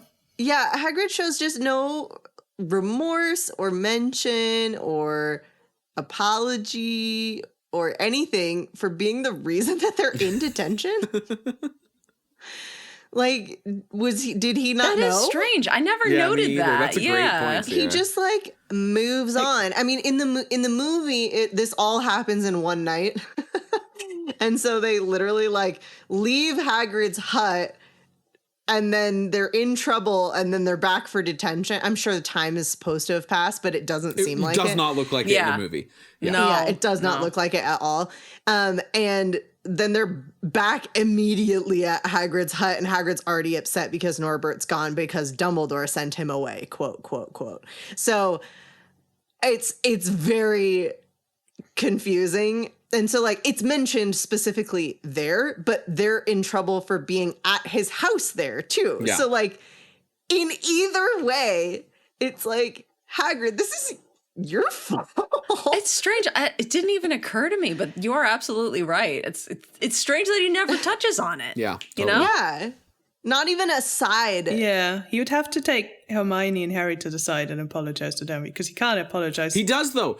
He takes Neville and Malfoy and puts them with Fang into the opposite side of the forest. They're like 57 kilometers away, and he still doesn't go. Yet again, one guys, of the sorry. worst ideas you could have done. Oh my God. Yeah, absolutely. Good Dear Lord. Even if it hadn't been those two, just any split in general, but we'll come back to that. Yeah, absolutely. We certainly But will. also, like, the whole plan of splitting them up in the first place was like he's like, well, you just like do sparks and I'll just come and find you. It's like, but like, you might be too slow. By the time you get there, something could have happened already. Like, how you can't apparate. So like, you're not going to be there the second something happens. What if the Thestrals are eating your students? Oh my God. But like, literally, like, seeing as how close we get with Voldemort and Harry, like, what good would it have done for Harry to put up sparks? And then he's like, well, I'm going to wait now for 10 minutes until Hagrid arrives. Like, Yeah. They just I'm dead. sit there. In a strange way, Harry's the safest one in this situation. Yeah, because he's got Not a that any of warning us bell. know Forensic why comes. yet, but he is generally the safest one right now. Yeah, true. So true. wild. It is really stupid to put Neville and Malfoy together, period. And also, everybody should stay with Hagrid, because what if Aragog? I know. This is so crazy. I mean, it's supposed to be far on in the forest. So you're not supposed to encounter an acromantula until you've been walking for a while in the dark. But like the fact that anybody like this is not a situation to be sending someone off alone. I guess the logic is like, I guess Fang is pretty comfortable with the forest too, and maybe it's just supposed to be on the outer edges, like the outer outskirts, but they seem to go in pretty far from what you're reading, right? And what Hagrid says about the unicorns later on, about it being them being really fast and a werewolf couldn't catch them. Like, okay, so you're going up against something that's actually beyond your comprehension, which means it's dangerous. Yeah. But that's why it's like, even if we agree that Dumbledore signed off on this, which presumably he has, like, it is like the outset of this, like, right, your task is to find something that we don't know what it is, but we know it's like incredibly powerful and incredibly fast. But hey, you have wands, you can shoot sparks, so you good? Like, what's the point? Like, what are they actually going to, like, let's assume in a world where Draco and Neville bump into Quirrell. Yeah. What are they going to do? Spark him to death. honestly, knowing Malfoy, he probably knows Avada Kedavra at this point already. And so he kills Quirrell. I don't think the logic doesn't add up for them defending themselves, but Certainly. I will say I don't think that they're in a ton of danger from Quirrell in a weird way, because he doesn't want to encounter students, and I don't think that he wants to make a big splash. Like, the reason that he's hidden, the reason why all of this is hidden, is because he doesn't want people to know he's there. So any sign, any dead bodies, that's just going to bring more attention to him. If anything, Tom probably learned his lesson from killing Myrtle. Just like any dead bodies that you haven't planned for ahead of time and don't have a way of hiding or don't have the strength to get rid of completely, you're going to have to, you gotta be able to plan ahead. So they're probably safe. I don't think that Tom was going to go after or Quirrell was going to go after anybody except for the unicorn for the blood. So. Mm-hmm. So actually anything else they could bump into is more dangerous. Yeah, it seems so. Kind of, yeah. I like put that in as a little joke up in the chapter summary, but I do believe that. And to Grace's point earlier, if Quirrell is actively decomposing, he's in a weakened state. Voldemort is relying on unicorn blood, which gives Quirrell this cursed, like, if Quirrell's body has to be sustained by unicorn blood in order to keep moving on, then he's already super weak.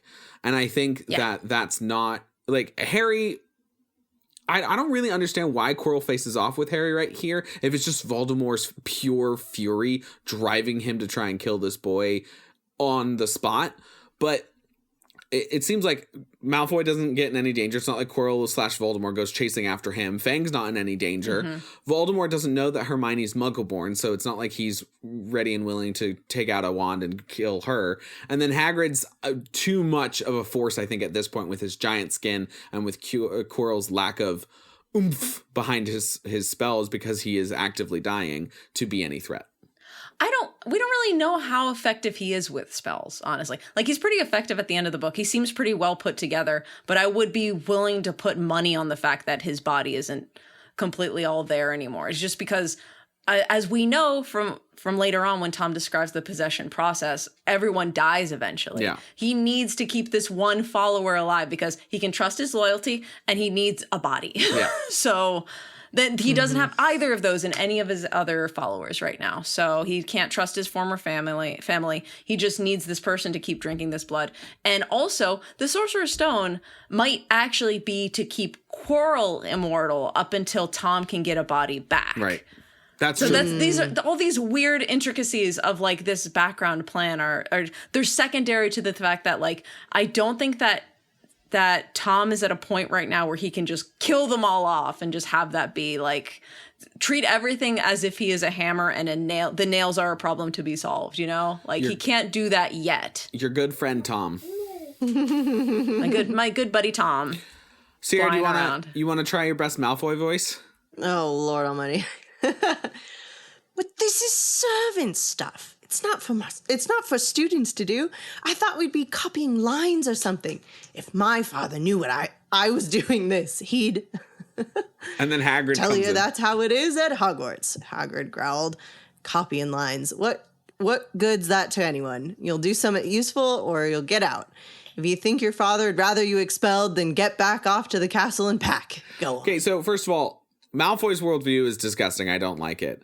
But also, Hagrid does not have the measure of Lucius in this sentence. No, but you'll learn next year and the year after. And all years continuing. Yeah. I do like this idea, though, of you'll do something useful, which also tracks with other detentions that we see. Yes. We see them cleaning out bedpans in the hospital wing. We see them, Cauldrons. Dusting and cleaning in the trophy room. Answering fan mail. That's almost helpful to someone. It's helpful to someone. The only time that we actually do see lines is with Umbridge. True. Which also has a point. Which also, but I think it's interesting though because she's one of the least effective educators, teachers, and so she therefore does the least effective punishment as well. One may even say she's not really a teacher at all. She's more just an administrator put in a bad position she of really being a is. teacher. Very true. She Yeah. really is an administrator. She's like a test proctor. It's stupid. This is the wrong job for this woman. I cannot stress this enough. Keira Knightley, famously going to play Dolores Umbridge in this next audiobook. Not in the show, in the audiobook. Bonkers. Yeah. I could see her doing that very well.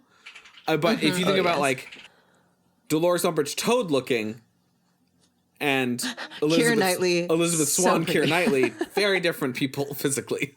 I mean, honestly, they could probably pull it off with some makeup. They could probably do it. Yeah.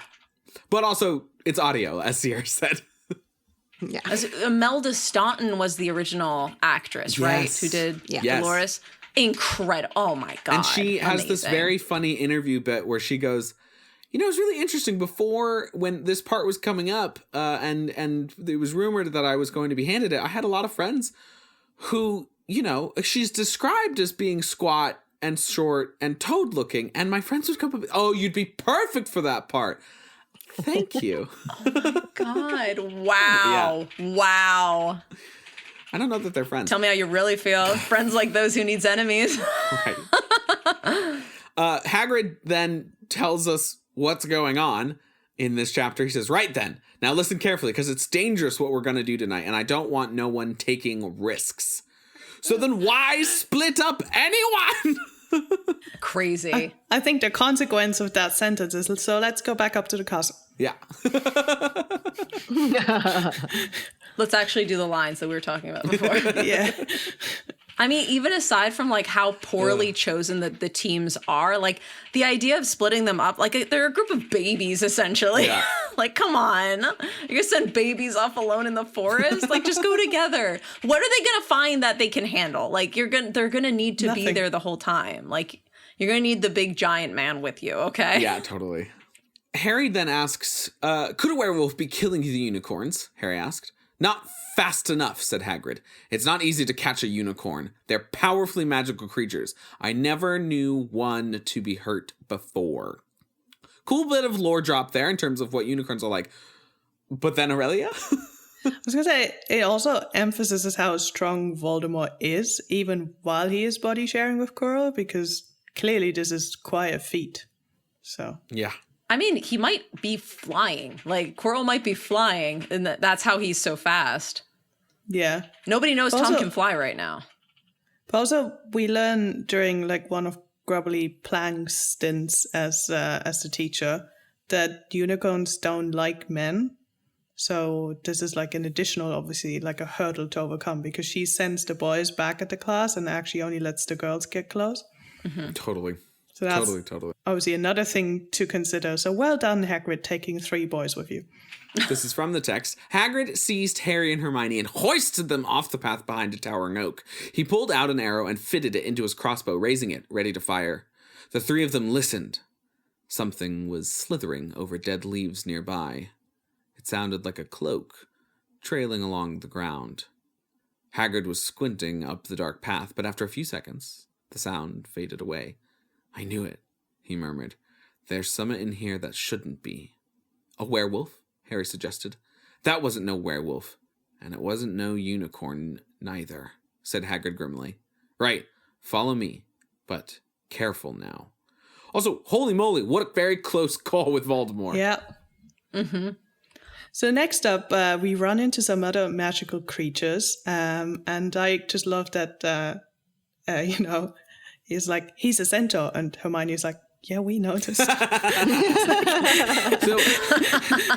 we meet Ronan Very first, fun. and we find that centaurs not that easy to communicate with. Yeah. Yeah. I thought they reminded me of like adults who like really can't connect to children and just like try very hard to have a conversation, but like the child like picks up on how uncomfortable they are, and they're just like, and I just said nothing what I really said. happens. Why aren't you understanding? You know, Yeah. it's definitely, it's almost a language barrier with them. I honestly, like going back to it, I'm like, I get what they're talking about. I don't know what they're complaining about. Everybody else, all you guys are stupid. Stupid 11-year-olds, stupid 11-year-olds, stupid 11-year-olds. Stupid 11-year-olds and stupid person leading them through the forest. How dare you? God, why isn't Voldemort anti-children? I mean, he attacked a child. I love them bringing up Mars because I love looking up into different symbolism for like different planets and whatnot. Because I even have stuff in the book about like planet formations and different rising signs and sun signs and all that astrology nonsense that I love. So Mars is called like the brain. Was it Rowan that they bringer of battle.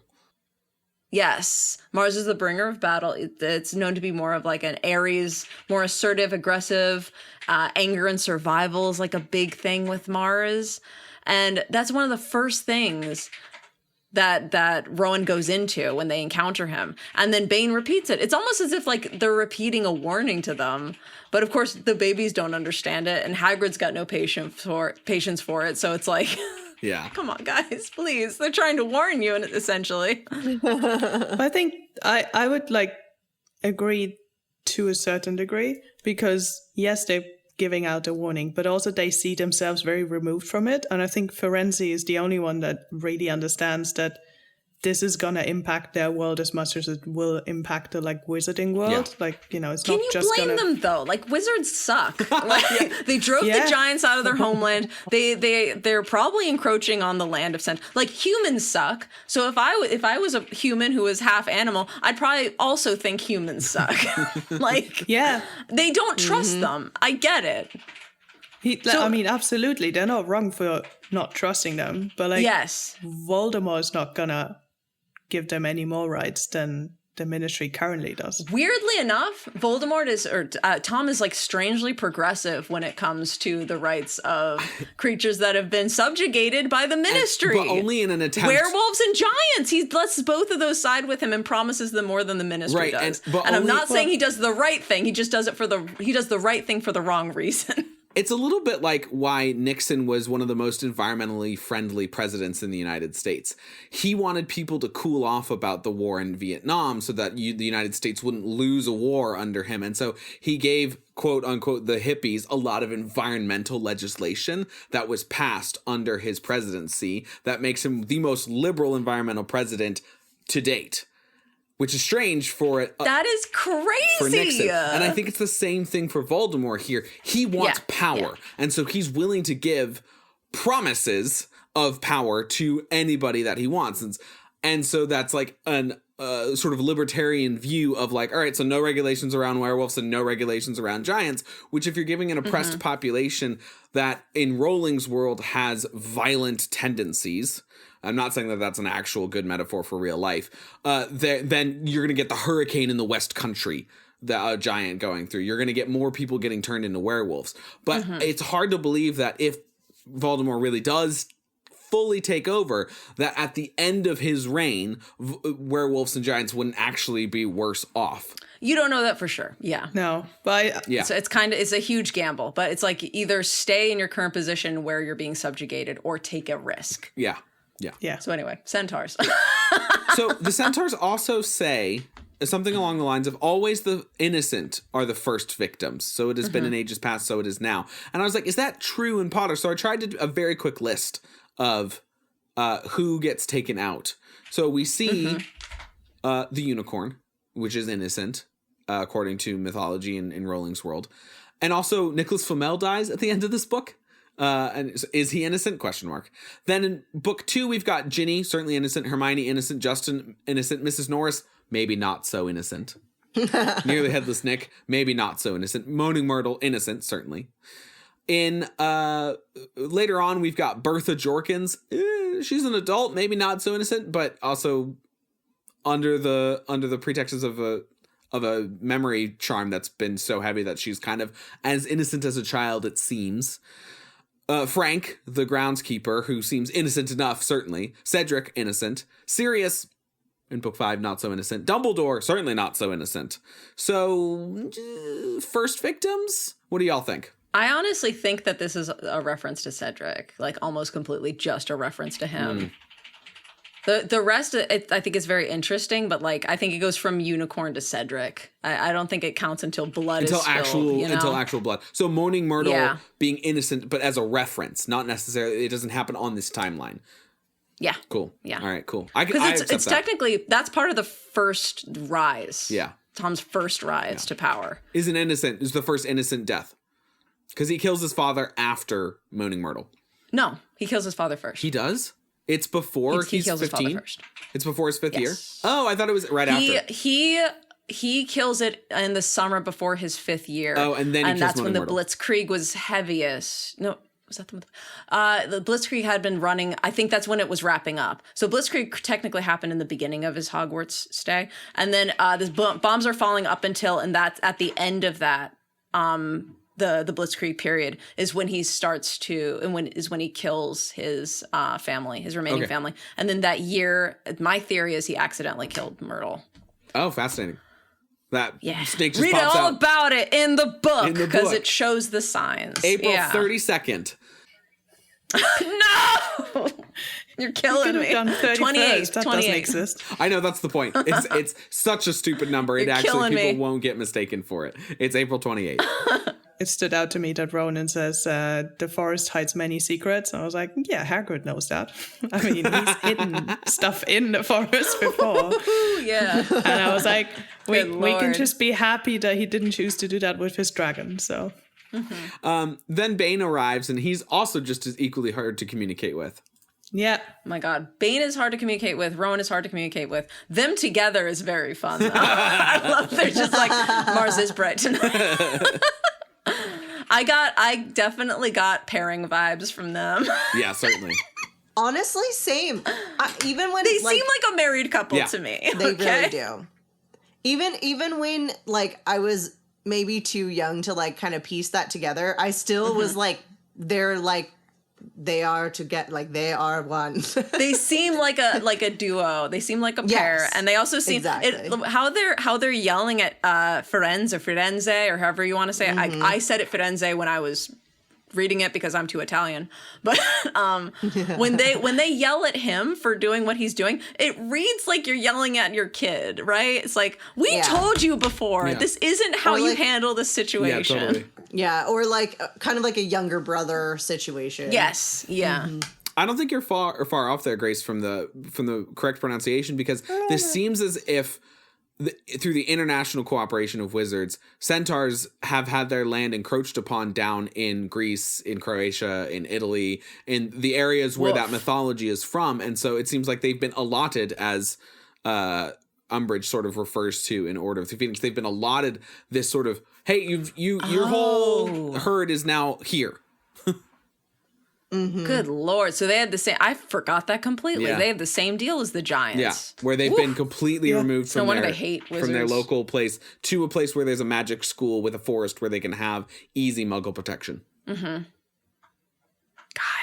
I would also like to point out that there are no female centaurs that we see. It's the beards. And Sorry, that's a Lord of the Rings reference. but I have a theory, and it is based on Lord of the Rings, which is that they're like the Entwives who have been lost. They lost the females. They lost their wives. They don't know where they are. And so the female centaurs are living deep, deep in the ancient part of the forest, just living their best lives. That's amazing. They're doing their fun astrology stuff while the other ones are just like, Mars is bright tonight. Indeed it is. Hands over to the women centaurs, all like in a natural hot spring, just being like, man, aren't you glad we gave up men? Oh my God, that's so Virgo of you. Hagrid has to go chase down red sparks for Neville and Malfoy, and it turns out that Malfoy's just been a bully and made it so that Neville shoots off some red sparks. I forgot to bring this up super quick. The red sparks and the green sparks. Yes. Harry and Tom's favorite spells. Yeah. Expelliarmus, red. Yeah. Avada Kedavra, green. Exactly. Yeah. Very Star Wars. I find it. Yeah. Yeah. Also, yes. I find it interesting that considering Draco's so terrified himself that he chose to do that. Yeah. I don't know if it's just his strategy of making himself less scared if someone else is more scared than him. I thought Neville set him off, right? Yeah, but Draco like jumps at him. So that's why. I think he just wants the tension to be over. Maybe if Neville sets off red sparks, they can go home. It's just his teasing. It's just something like that. Yeah. Yeah. But then like Hagrid is like, oh, you've made like such a ruckus. We're not going to catch anything now. I was like, should you really try to catch anything with like 4 first years? Is that really a good idea? You got 4 babies and a dog. What are you doing? Yeah. You got 4 babies and a dog. Go home. Make a cake for them. Just stop. It's my new band name. I called it 4 Babies and a Dog. So then Harry and Draco switch.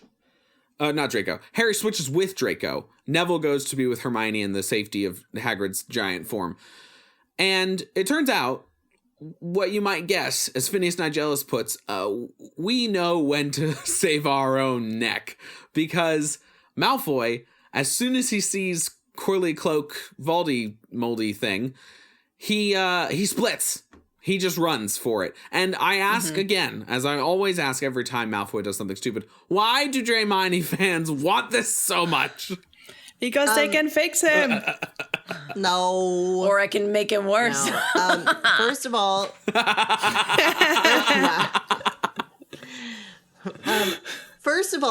any rational 11-year-old when faced with this would run. Fang runs as well. Harry just trips on the way out. So otherwise he would have run. This truly is a horror movie then. There should be more Hermione fans than Hermione fans. Harmony is a thing, and it is very, very big, but no. Give me Drapple over Hermione every day. Drapple.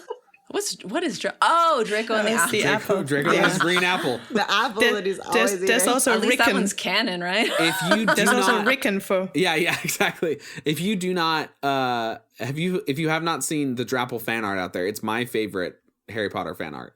It's wonderful. That's insane. I love fan artists so much. I do too. I swear to God, the modern Renaissance artists are online making On Tumblr. anagram content. I swear to God. Insane what people are capable of. It is an awesome bit of little history of this fan art stuff that's going on. It's a really cool stage of art. Harry gets a great first scar moment since, his little prickly moment. This is, and whenever I go back to reread Sorcerer's Stone, I'm like, right, this is the actual first scar moment. It's not in the Mirror of Erised at the end of the book. It's pain like he'd never felt before pierced his head. It was as if his scar was on fire. And I love reading this because it brings me such comfort, weirdly, because this is going on for the whole series. He has this moment when he sits down first day at Hogwarts because he looks at Snape. But it's not that searing. Yeah. But I just mean, it feels like the first real, we're in danger moment, not ow. What do you guys think that pain is? Is it the Horcrux piece trying to connect to the host? Leave through the scar. I don't know. My theory is that it's because he wasn't properly prepared as a Horcrux and not cut off from the whole of the soul. It was an improper situation that happened. Harry is feeling what a Horcrux feels whenever the whole of it is present. So yes, you're correct in a sense. It's trying to rejoin the whole. Oh, the Horcrux, these pieces want to be complete again. And they're in immense pain every second that they are apart.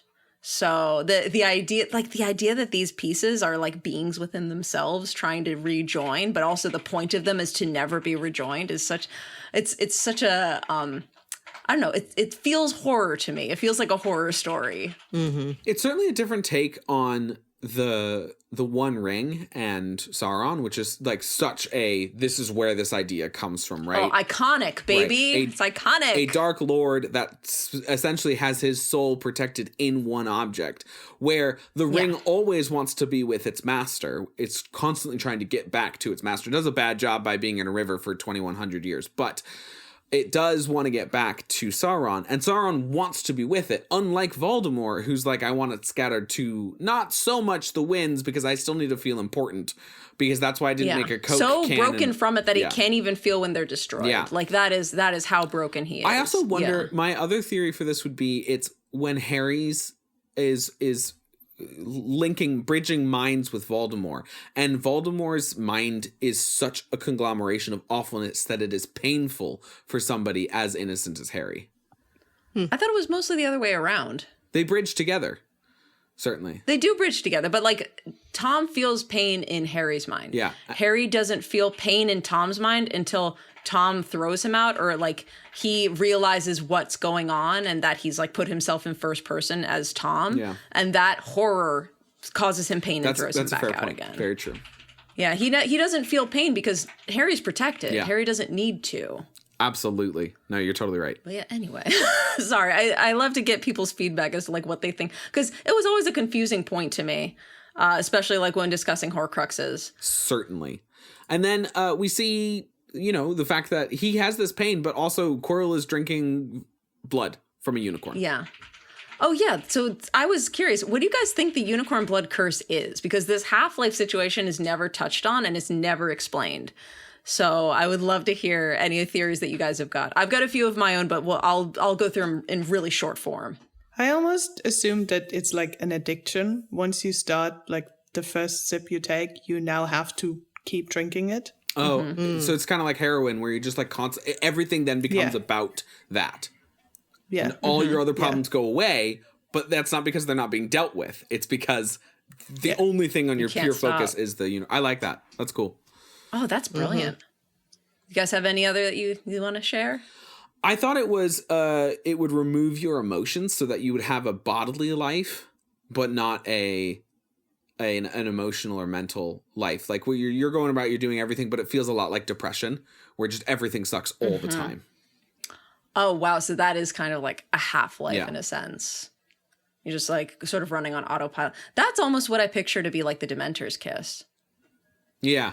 Except like I your imagine mind is gone. there's a total lack of personality, a total lack of desire. Versus here you have desires. It's just everything feels so hard. You feel like you're constantly in a Groundhog Day where life is just the same over and over and over and over and over. What's your thought? I had a few different theories. I think the most compelling one for me anyway, I think there's a lot of different directions it can go because it isn't defined in a clear way. I thought it was bad luck.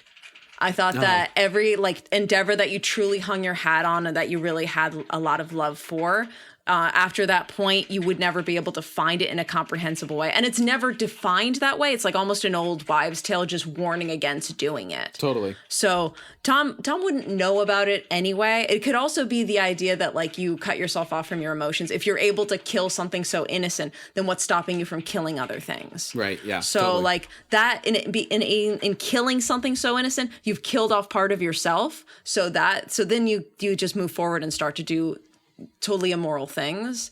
But that would be completely fine by Tom's standards because he's already doing stuff like that. I think that it's more poignant if it's like a weird old magic that causes all of your endeavors to kind of fail, or at least to lean in that direction. Yeah. So for you to miss the details that would have saved you eventually. Yeah. It's like your brain just kind of completely glazes it over. That's really cool. I like that a lot.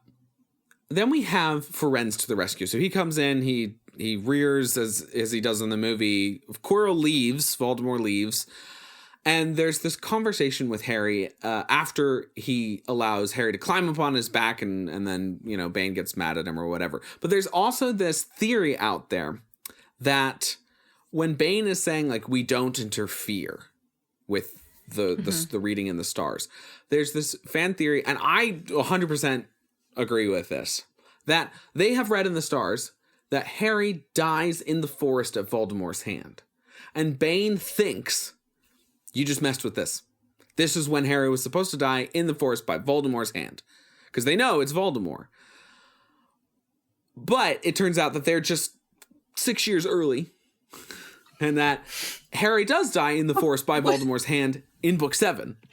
After everything else has occurred. So do we think that the Centaurs knew at this precisely that Harry is supposed to die in the forest by Voldemort's hand? So I think possibly. I mean, like all forms of divination, of which stargazing is I believe categorized under divination. They are all imperfect, imprecise. So the fact that they thought it was now and not 6 years from now is like pretty close by like star standards. So I think that it's a definite possibility. I think that they've definitely seen in the stars that Harry is supposed to die. I think it's clear in what they're saying to each other that they know that he is supposed to die for sure. I don't think that that's a question. I think do they know that it's supposed to be all the specifics at Voldemort's hand in this forest? I guess I would be curious how far away where they currently are is from the clearing where he does die. That would be fascinating. Yeah. If it's the same like clearing area, it's then Aragog's I would lair say is where he dies in the 7th book. Okay. So no, we're quite a bit far I off, forgot but- that it was that far in. I thought it was a different clearing. Okay. So That would have been so cool, though. Pretty dope. if it was all of those specific things, then I would say yes, they know, because there's no way that it would be so close and yet so far. So I'm not sure how many details, but it is interesting though to think, because if he does die here, then it would be going against the stars. So technically, Fwiends has saved the plot by saving Harry, because otherwise he would have died at the wrong time. Yeah. I don't know if I believe in this theory, honestly, because the way that I think about divination and why it's something that specifically both Dumbledore and McGonagall don't like is because I feel like divination, as it is in real life, because I love reading tarot cards, that's my thing.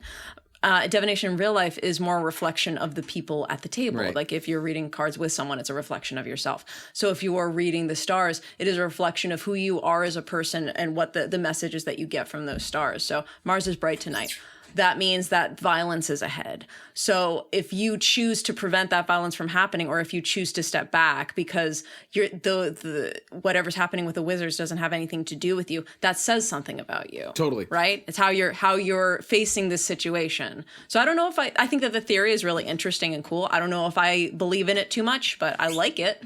I think it's pretty cool. Yeah, I think I'm with you, Grace, because I think also this is much more about Fwiends, and that Fwiends is chosen to step in. Like he's like, yeah, we usually stay out, but there's a line, and this is the line. Yeah. You cannot just watch a child get killed. Like you have to step in. Are you not seeing what's going on here? Fascinating. And that's why he's the best. So, I think it's a character moment for Fwiends. Okay. Excellent. And there's like no right answer there either, because like Bane and Rowan, not to be weird about this, but Bane and Rowan aren't necessarily wrong for hesitating to step in with wizards, because the wizards have done some pretty horrible things to them. Yeah. What is the point in stepping in now? But I think it does say a lot about Fwiends as a person that he does. Yeah. Totally. And also, like, the only moments we get with Fwiends is like he's now like info dumping on Harry. Yes. He's like telling Yeah. everything. She's like, Thank you for "Here's all laying you need to everything know. out. Yeah. Bye." Yeah, he is a harbinger of exposition, a horse-drawn harbinger of exposition. Nice. So, Sam, what's in today's pop special? Can you tell us the ingredients? So our 7 magical ingredients for today's special, which is all about the qualifiers, Yep. is Always is. males in the forest that can speak English and who talk. 1, 2, 3, 4, 5, 6, 7. So that's Nice. going to take out Hermione, not a male, Fang, a male but cannot speak English, and we'll also take out Quirrell / Voldemort, because although they can speak English, they do not in this chapter. So and they go into the forest. So Filch also not counted. McGonagall not counted. They don't go to the forest. Hagrid, number 1. Harry, number 2. Neville, number 3. Malfoy, number 4. Fwiends, number 5. Bane, number 6. Ronan, number 7. Thank you very much. 7 Well done. ingredients. Ooh. I didn't write Ron at all. I definitely wrote Draco. You caught yourself. You just outed yourself, though. I wasn't going to say nothing. Yeah, we were gonna. No, Gloss We're gonna over let it go. I am nothing if not Snitches get transparent. stitches, baby. So then we go into the detention aftermath. Everybody gets back. We're all safe. Yay. Hagrid didn't lose his job because Malfoy got bitten by a werewolf or eaten by a spider or anything that was too bad. It's also, I find it very sweet that Hermione and Ron and Harry talk into the early hours of the morning about what this all means. And like conversations as a kid into the early mornings with your friends about what you think is really important stuff. Obviously, this actually is really important stuff. Is like a wonderful childhood memory. Oh my God, so much fun. And Hermione does like 2 little bits of foreshadowing here. Like, not only is she like, well, but as long as Dumbledore's here, you know who's not going to attack, which, you know, he's not going to be here. And that's exactly when all of this is going to go down. And then the other one is like, anyone who says the centaurs are right, it sounds like fortune telling to me. And Professor McGonagall says that's a very imprecise branch of magic. And I'm like, that's obviously. Why is okay? I can understand why Dumbledore doesn't like it because he would not like to see a reflection of himself. He hates himself. Yeah. Why McGonagall? McGonagall's to me. It seems really strange. She's such a math teacher to me, where it's so Yeah. about very like black and the white. exacting, and that's transfiguration, right? You have to be so precise in what you're doing in order to not cruelly have a rat that's sentient as a cup, right? And Yeah. so to me, in that regard, she's so exacting that divination is too fuddly and way too much in the like poetry and humanities. Okay, well that makes sense to me, but why? What about her personality lends itself to that though? Because the personality came first, then the transfiguration, and then the hatred of Yeah. divination. So like, why? Why? I don't know. I'd like to know more about her as a person in order to know. I'm going to lean into sort of fan fiction because I don't think there's true like, Origin story about her, yeah. there's any truth in it. Yeah.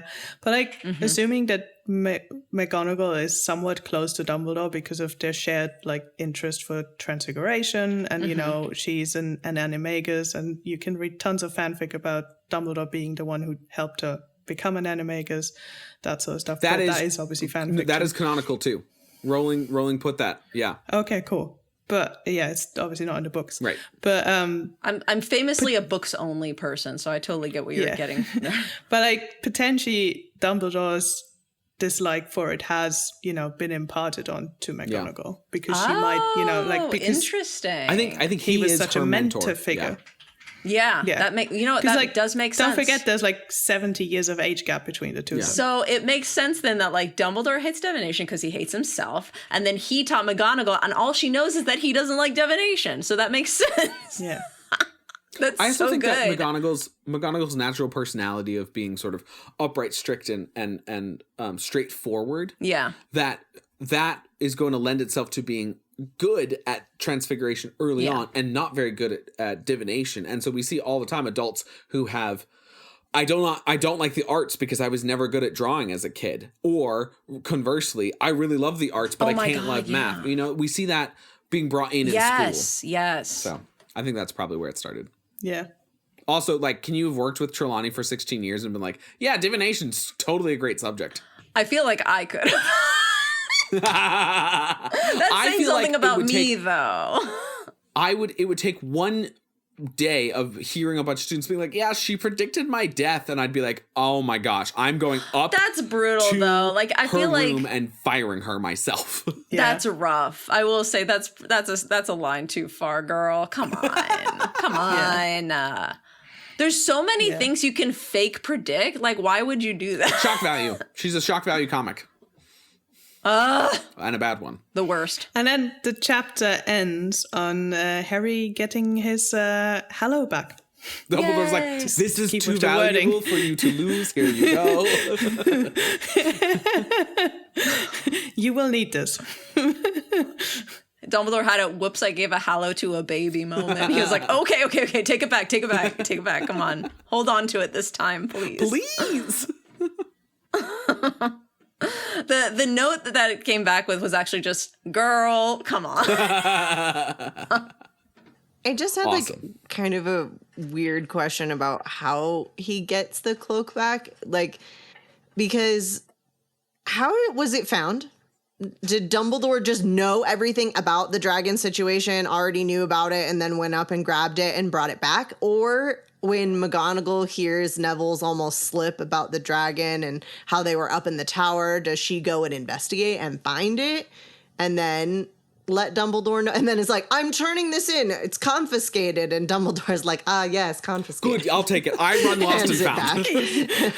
I will definitely take that off your hands, McGonagall, and not give it back to the student that I already gave it to in the first place. There's two theories that I like, and one is more reasonable, but the other one I like better, so bear with me.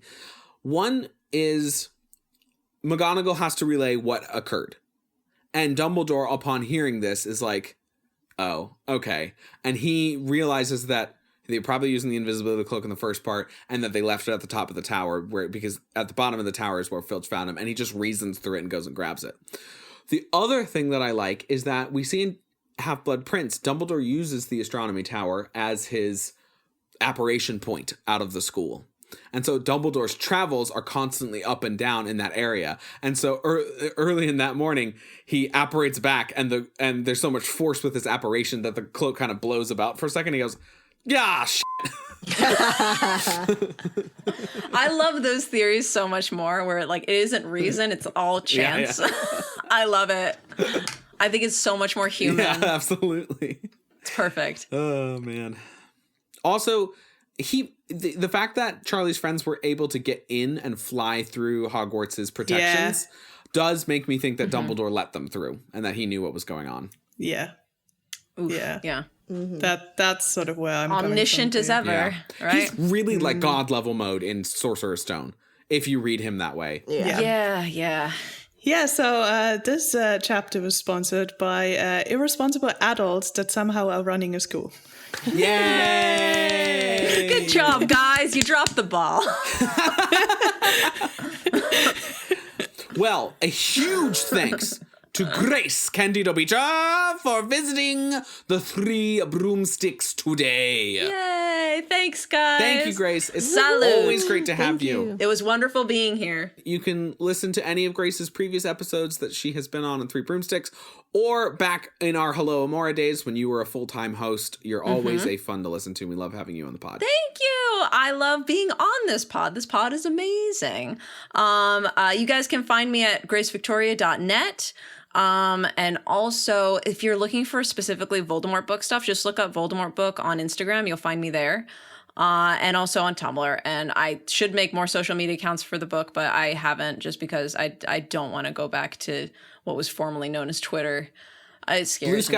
Blue Sky's a great alternative for that. Maybe I'll do that instead. Yeah. Great. Well, awesome. Please check out that stuff. In all honesty, April 28th is the day. Yay. It is open for pre-release now. Get it wherever you have a major bookstore. Thank you. And listen to oh my god, what was the podcast that you guys are starting? Fandom Schmandom. Fandom Schmandom. All that was coming up in my mind was Schmandom, and I was like, there's something beforehand. Yes, please. We'd love to have your listens.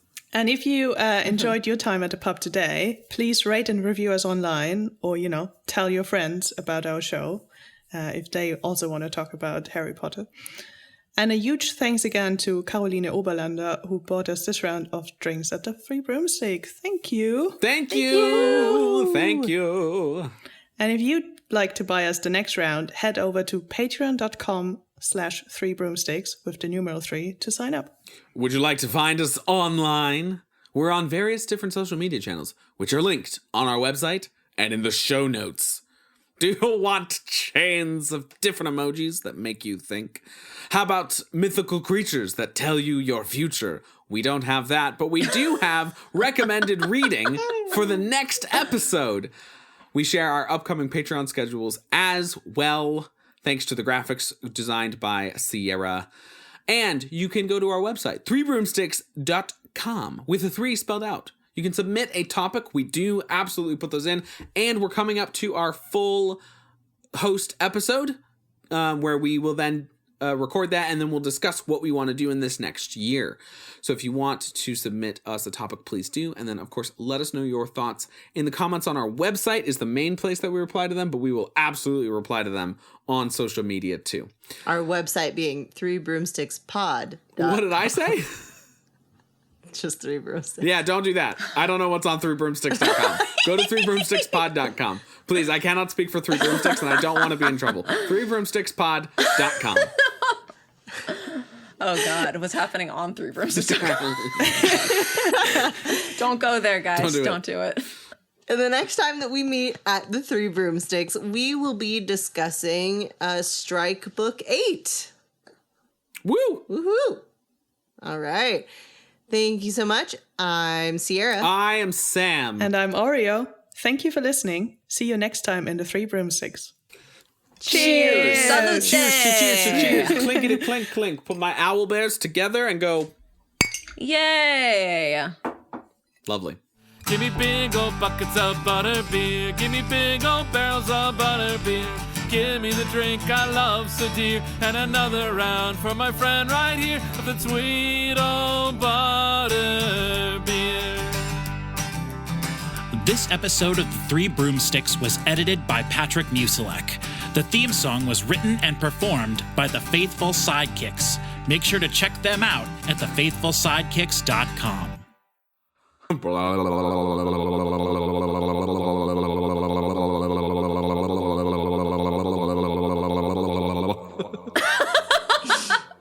That was excellent audio content. I'm sure they'll love it. I'm sure it won't get cut at all. I probably can't, to be honest. I don't think it can be cut. It was a bit weirdly God. jumpy in the audio. I hope that Patrick cuts it and it's just like a line of space with Patrick making an announcement as to that he cut audio for comedy reasons, and then just Sierra being like, "Oh, that was awful." I hope it's Patrick being like, that was probably the worst bit of audio I've ever had to encounter coming into my earballs. Patrick, like, I feel cursed that I've encountered this now. Let's move on. And then he's like, but now I feel so much more like Tom Riddle that I'm really excited to read Grace's book. I can't. April 28th. I'm sorry, Patrick. I would never curse you this way. Okay, there we go. I do believe we have begun, and we have begun on here. All right. Are we ready? Can you please do 1, 2, 3 and not 1, 2, 3?